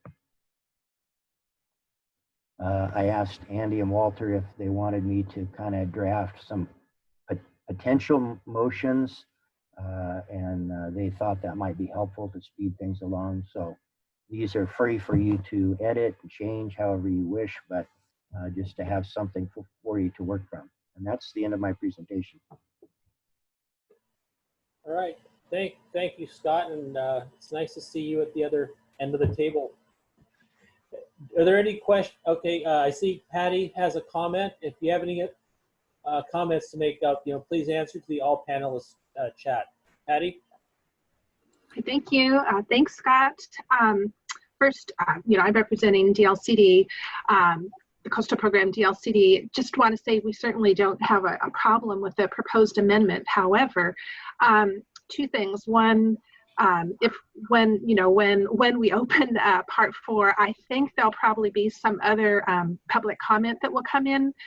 We've had 2 cable projects in the last couple of years that have been very controversial, not because of the offshore piece. I think that's been really handled through your group, Scott, really well, but on the onshore piece of it. One Commissioner Yamamoto is very familiar with, I'm sure, the Tierra del Mar Facebook landing, and then also PacWave. Again, I think we dealt with the ocean piece of it well, but the onshore landing was perhaps not, hasn't been as well addressed. So I think that, once that gets open, there will be, some interest in the amendment. The second is more trying to protect our agency. Right now, we are so backed up on rulemaking that we want to do a Goal 18 rule amendment. They're telling us we can't even start it until spring of 2021. And I'm also concerned, as their manager, about our staff, Andy and Moses, that I don't think that we can really have 2 parts of the territorial sea plan open at the same time. I just don't think we have the staff to support that. So would certainly not have any objections to opening that up, but would very strongly prefer that happen after we're done with part 3, and hopefully we'll be done, that our department will be done with all the housing rules. We only have one rule person, and she's pretty booked up, very booked up with trying to address all the housing rules that are going on right now. So anyway, just wanted to put those comments. Certainly no objection to the amendment itself, but just when that would happen. Thank you. All right, thank you, Patty. Are there any other questions for Scott? Concerns? Comments? Mr. Chair, this is Commissioner Yamamoto again. So this question is for Scott. Scott, if we had to put this off for a year or so, how would that affect your position on us wanting to do this now? Chairman Yamamoto, I think the impact would be to the cable owner who has an inspection coming up due in September. The state Department of State Lands has put a postponement on that requirement pending any OPAC action. If OPAC agrees to open it up, it will be postponed until the process is finished. If OPAC says we're not going to open it now, then that cable company would be required to conduct the inspection. So if I could make a suggestion, or at least express a possible solution, maybe OPAC could start the process by appointing a working group, and then have sort of the text and the edits worked out before being ready to send it over to Land Conservation and Development. Just a thought, and maybe Patty will correct me if I've got something wrong on that procedure. I just want to be protective of staff, but thank you. So thanks, Patty. Thanks, Scott. Raymond Rowe, I saw you wanted to chime in. Yes, I'd just like to make a comment on behalf of the Cable Committee and Scott, working with the Pacific City Shoremen's Association. I'm also a Oregon Salmon Commissioner, on what they have done in the notification process working with our groups to ensure that all the timelines are met, even when they wanted them to be earlier and we couldn't comply with those. Scott made sure that they did exactly what they said on the timelines that they said. We also had we thought was a potential conflict with one of the cables, which it really wasn't, but Scott had them actually check that out when the ship was in the area. And so all I can say is that everything that Scott's been doing and saying is pretty much right on board. We respect the cable committee request. That's all I can say. Thanks, Ray. Charlie, you had a question? I think Scott essentially suggested maybe what I was going to ask, which is it appropriate to initiate a working group to kind of work through some of the other things that maybe Patty and Scott were alluding to, but to go ahead and get the ball rolling, so that this isn't a hindrance right now for the issue at hand. All right, thanks, Charlie. Appreciate that input. Yeah, Gina, I just saw what you put up there. Andy, could we put the proposed motions back up the screen, or could you put those up, Scott? Yeah, I'll get it up again.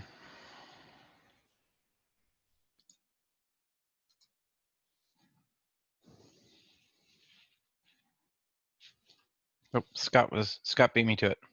Thanks, Scott. Okay. Are there any more, before we go on, are there any questions from Scott or any more comments regarding his presentation?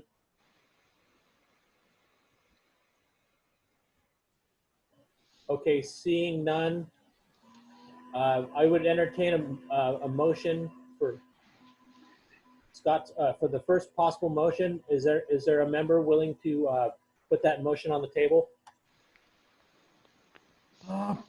This is John Holloway. I'll put the motion up. Okay, thank you, John. Do I have a second? I'll second. This is Susan. All right, thank you, Susan. So we have Can a I ask a motion on the clarifying table. question, Walter? Go Sorry, ahead, Gina. just to be clear, I mean, I see two possible motions, or are they one?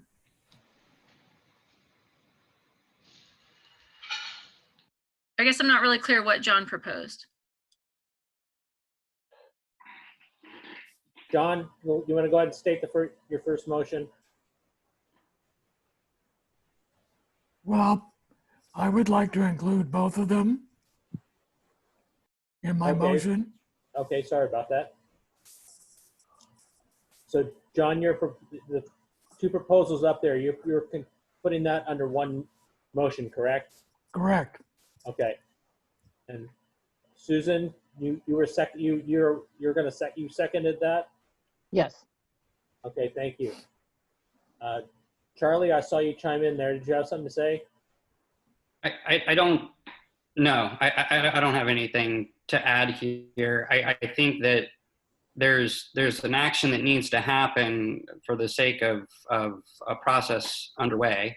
But there's some more details to be figured out here, and it sounds like both of those are being addressed through these separate motions. So I do have more questions kind of about what this looks like into the future. I don't think right now is the right time for us to figure that out, and that sounds like what the working group would be maybe tasked with looking at. All right, thank you. Gina, go ahead. A quick question. I mean, maybe I'm just not understanding the mechanics of this. If we open a work group for part 4, do we need to open a work group if we're simultaneously running a rulemaking process? To me, they seem like two pathways to achieve the same end goal, and we don't need to run them parallel.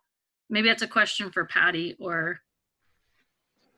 I would actually ask Steve for his guidance on this. Great.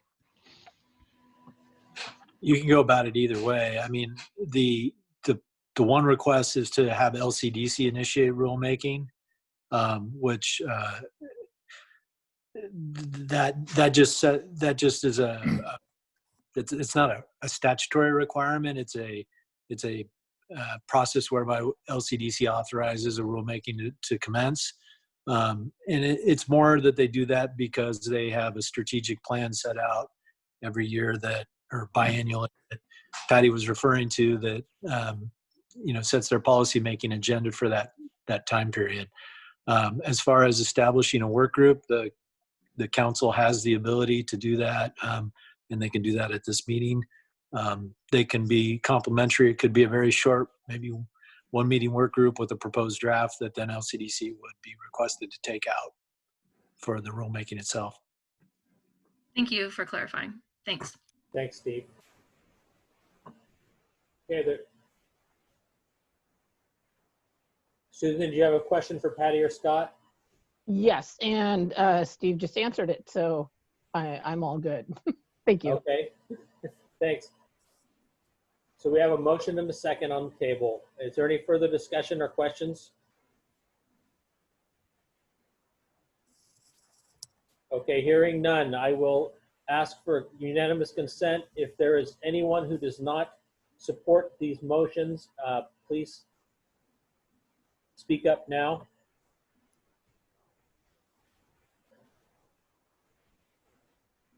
Okay, hearing no objections, the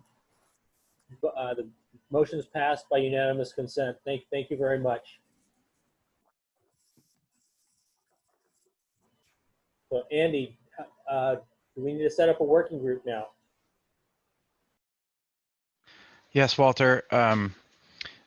Maybe we can do that by email to select OPAC members as they start, and then take a look to see who we're missing in terms of stakeholders who would be able to fill out that working group.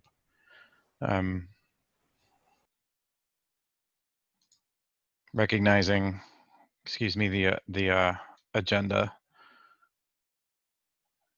and trying to get through the rest of our material since we are already over time. Yeah, no, let's do that, Andy. So let's move on to stack status of funding for Marine Reserves Program evaluation. Shelby?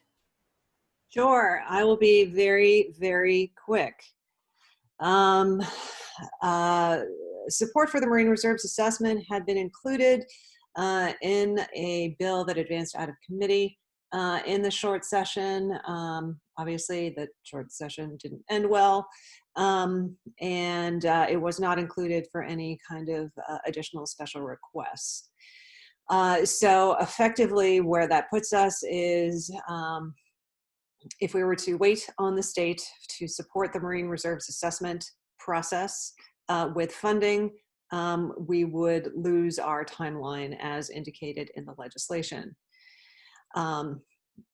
Additionally, there does not seem to be significant appetite on the part of the legislature to pursue that, and that was even pre-pandemic.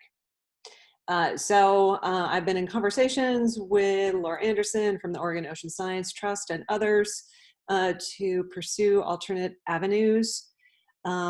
Ideally, this would be engaging with the OOST funding mechanism, effectively putting in place what they were created to do, which is to receive and distribute from funds from external sources to support the Marine Reserves assessment process. There were some concerns about the price tag. And so in additional discussions with STAC, if there are significant reductions in some of the allowable costs, but still maintain the integrity of the process, we think we can still move forward as indicated in the STAC process as currently outlined. So the conversations with respect to funding are ongoing. Obviously, the pandemic has changed the landscape quite a bit, but we will continue to pursue that. And that's pretty much it for the update. Thank you, Shelby. Any questions, comments for Shelby? Shelby, I'm curious if STAC themselves have, I mean, other than you, obviously, but other folks on STAC, if they themselves have done any outreach to the Coastal Caucus about this?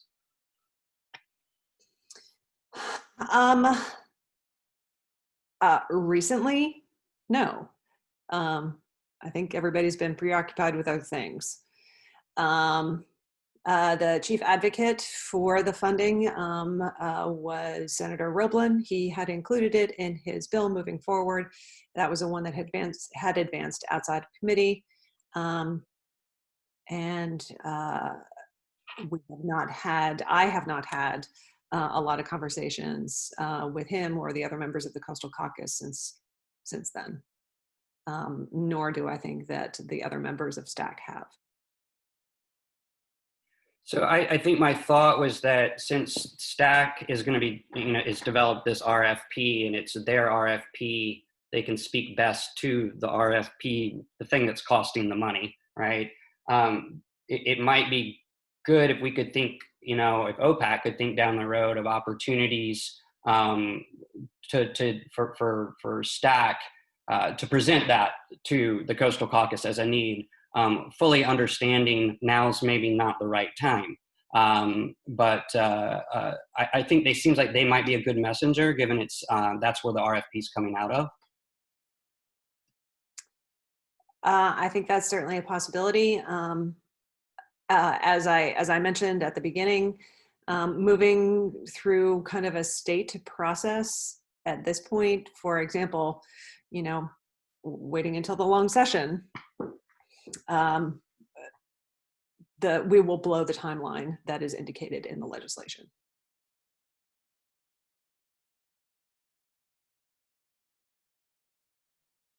All right, thanks for that, Shelby, and thanks, Charlie.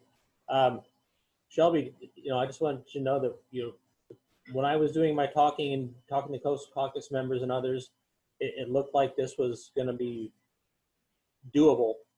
But things came up with the last session, and I haven't had a chance to talk to any of them due to all the COVID things. And I think it's going to be a hard move to get their attention on something else right now. But I think it's worth going forward and maybe using some of Charlie's suggestions. Yeah, and it's certainly something that we can pursue.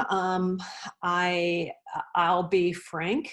And say that given sort of the limited appetite of this moving forward in a pre-pandemic world, I'm seeing perhaps a better use of the collective energy in trying to take advantage of the established OOST mechanism. It hasn't been used yet. This would be likely the first one. Work with potential sponsors to engage with the Oregon Ocean Science Trust and help advance that effort. All right, thanks. Patty, you had a question for Shelby? Shelby, Patty here, DLCD. Did have a question. You said that you'd worked with STAC to address some of the concerns that the price tag was too high. What was the kind of the revised price tag that STAC developed? In a brief discussion with STAC, I think that we can, with some pretty significant constraints, be able to do the assessment as currently outlined for about $150K. Thank you. Thanks, Patty. Any more questions for Shelby? Okay, seeing none. So Andy, looks like we're doing our recap now. Do you have any words of summation you'd like to put up there first? You wanted to potentially address the addition of Margaret to the working group, so maybe we should circle back around to that issue. Okay, sorry. Thanks for reminding me. All right, before the last break, in the last discussion on part 3, there was a question of nominating Margaret Corby to the tribal spot on the Territorial Sea Plan Working Group. Steve confirmed that we can do that at this meeting. I would like to get some tribal representation on the working group for Charlie and myself to help us out. So it would be nice if I could get a nomination for Margaret Covey to take the tribal seat on the Territorial Sea Plan Working Group. Nominate Margaret Bobain. Thank you, Bob. Can I have a second? I'll second that. Thank you, Jamie. Any further discussion? This is Charlie. I just want to recognize the comment that Margaret made and just note to other tribal nations that may be listening right now, this does not preclude your engagement in the working group.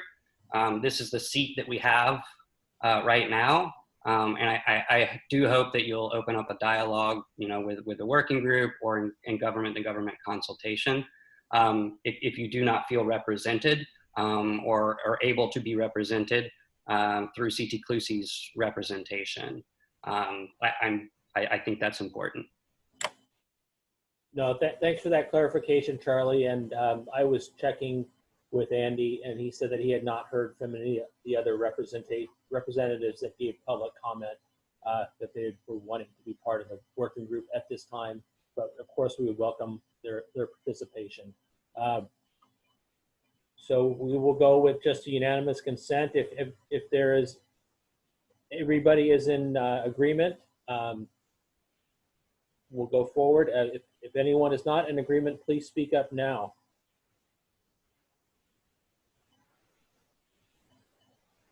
Okay, not hearing any disagreement. Welcome to the meeting, the working group, Margaret Corby. And Andy, anything else we need to go forward? I had a couple things that I wrote down, but anything from the staff perspective? The desire for a timing around the next OPAC meeting. And I would encourage you all to reach out to me with thoughts about how this format functioned. I know it maybe wasn't optimal, but if you have comments or questions for how we can make it better, I am all ears. Thank you. Thanks. Andy, Gina, do you have anything to add? No, I just appreciate everyone staying late and helping us through the meeting. Okay, yeah, I would like to second those thanks. This was a little bit trying for everybody. It's not the most optimal way to have a meeting. I enjoy seeing everybody's faces and chatting during the breaks, but we will do that again someday. So Andy, I was taking down a couple notes for the next meeting, working group for part 3. And I don't know if we wanted to continue the tribal discussion, but maybe continuing that and along the lines of increasing membership. But we can go over that through the executive committee. Other than that, any other members wish to have anything to say for the good of the order? Just quickly, Walter, I do want to recognize, I think that we were moving along quickly, but I do want to recognize the part 3 work group and the amount of work that went into that, and that we did pass it today. It's a huge milestone for that group. And so just applause to Charlie and everyone that's been involved with that. Thanks for that, Gina.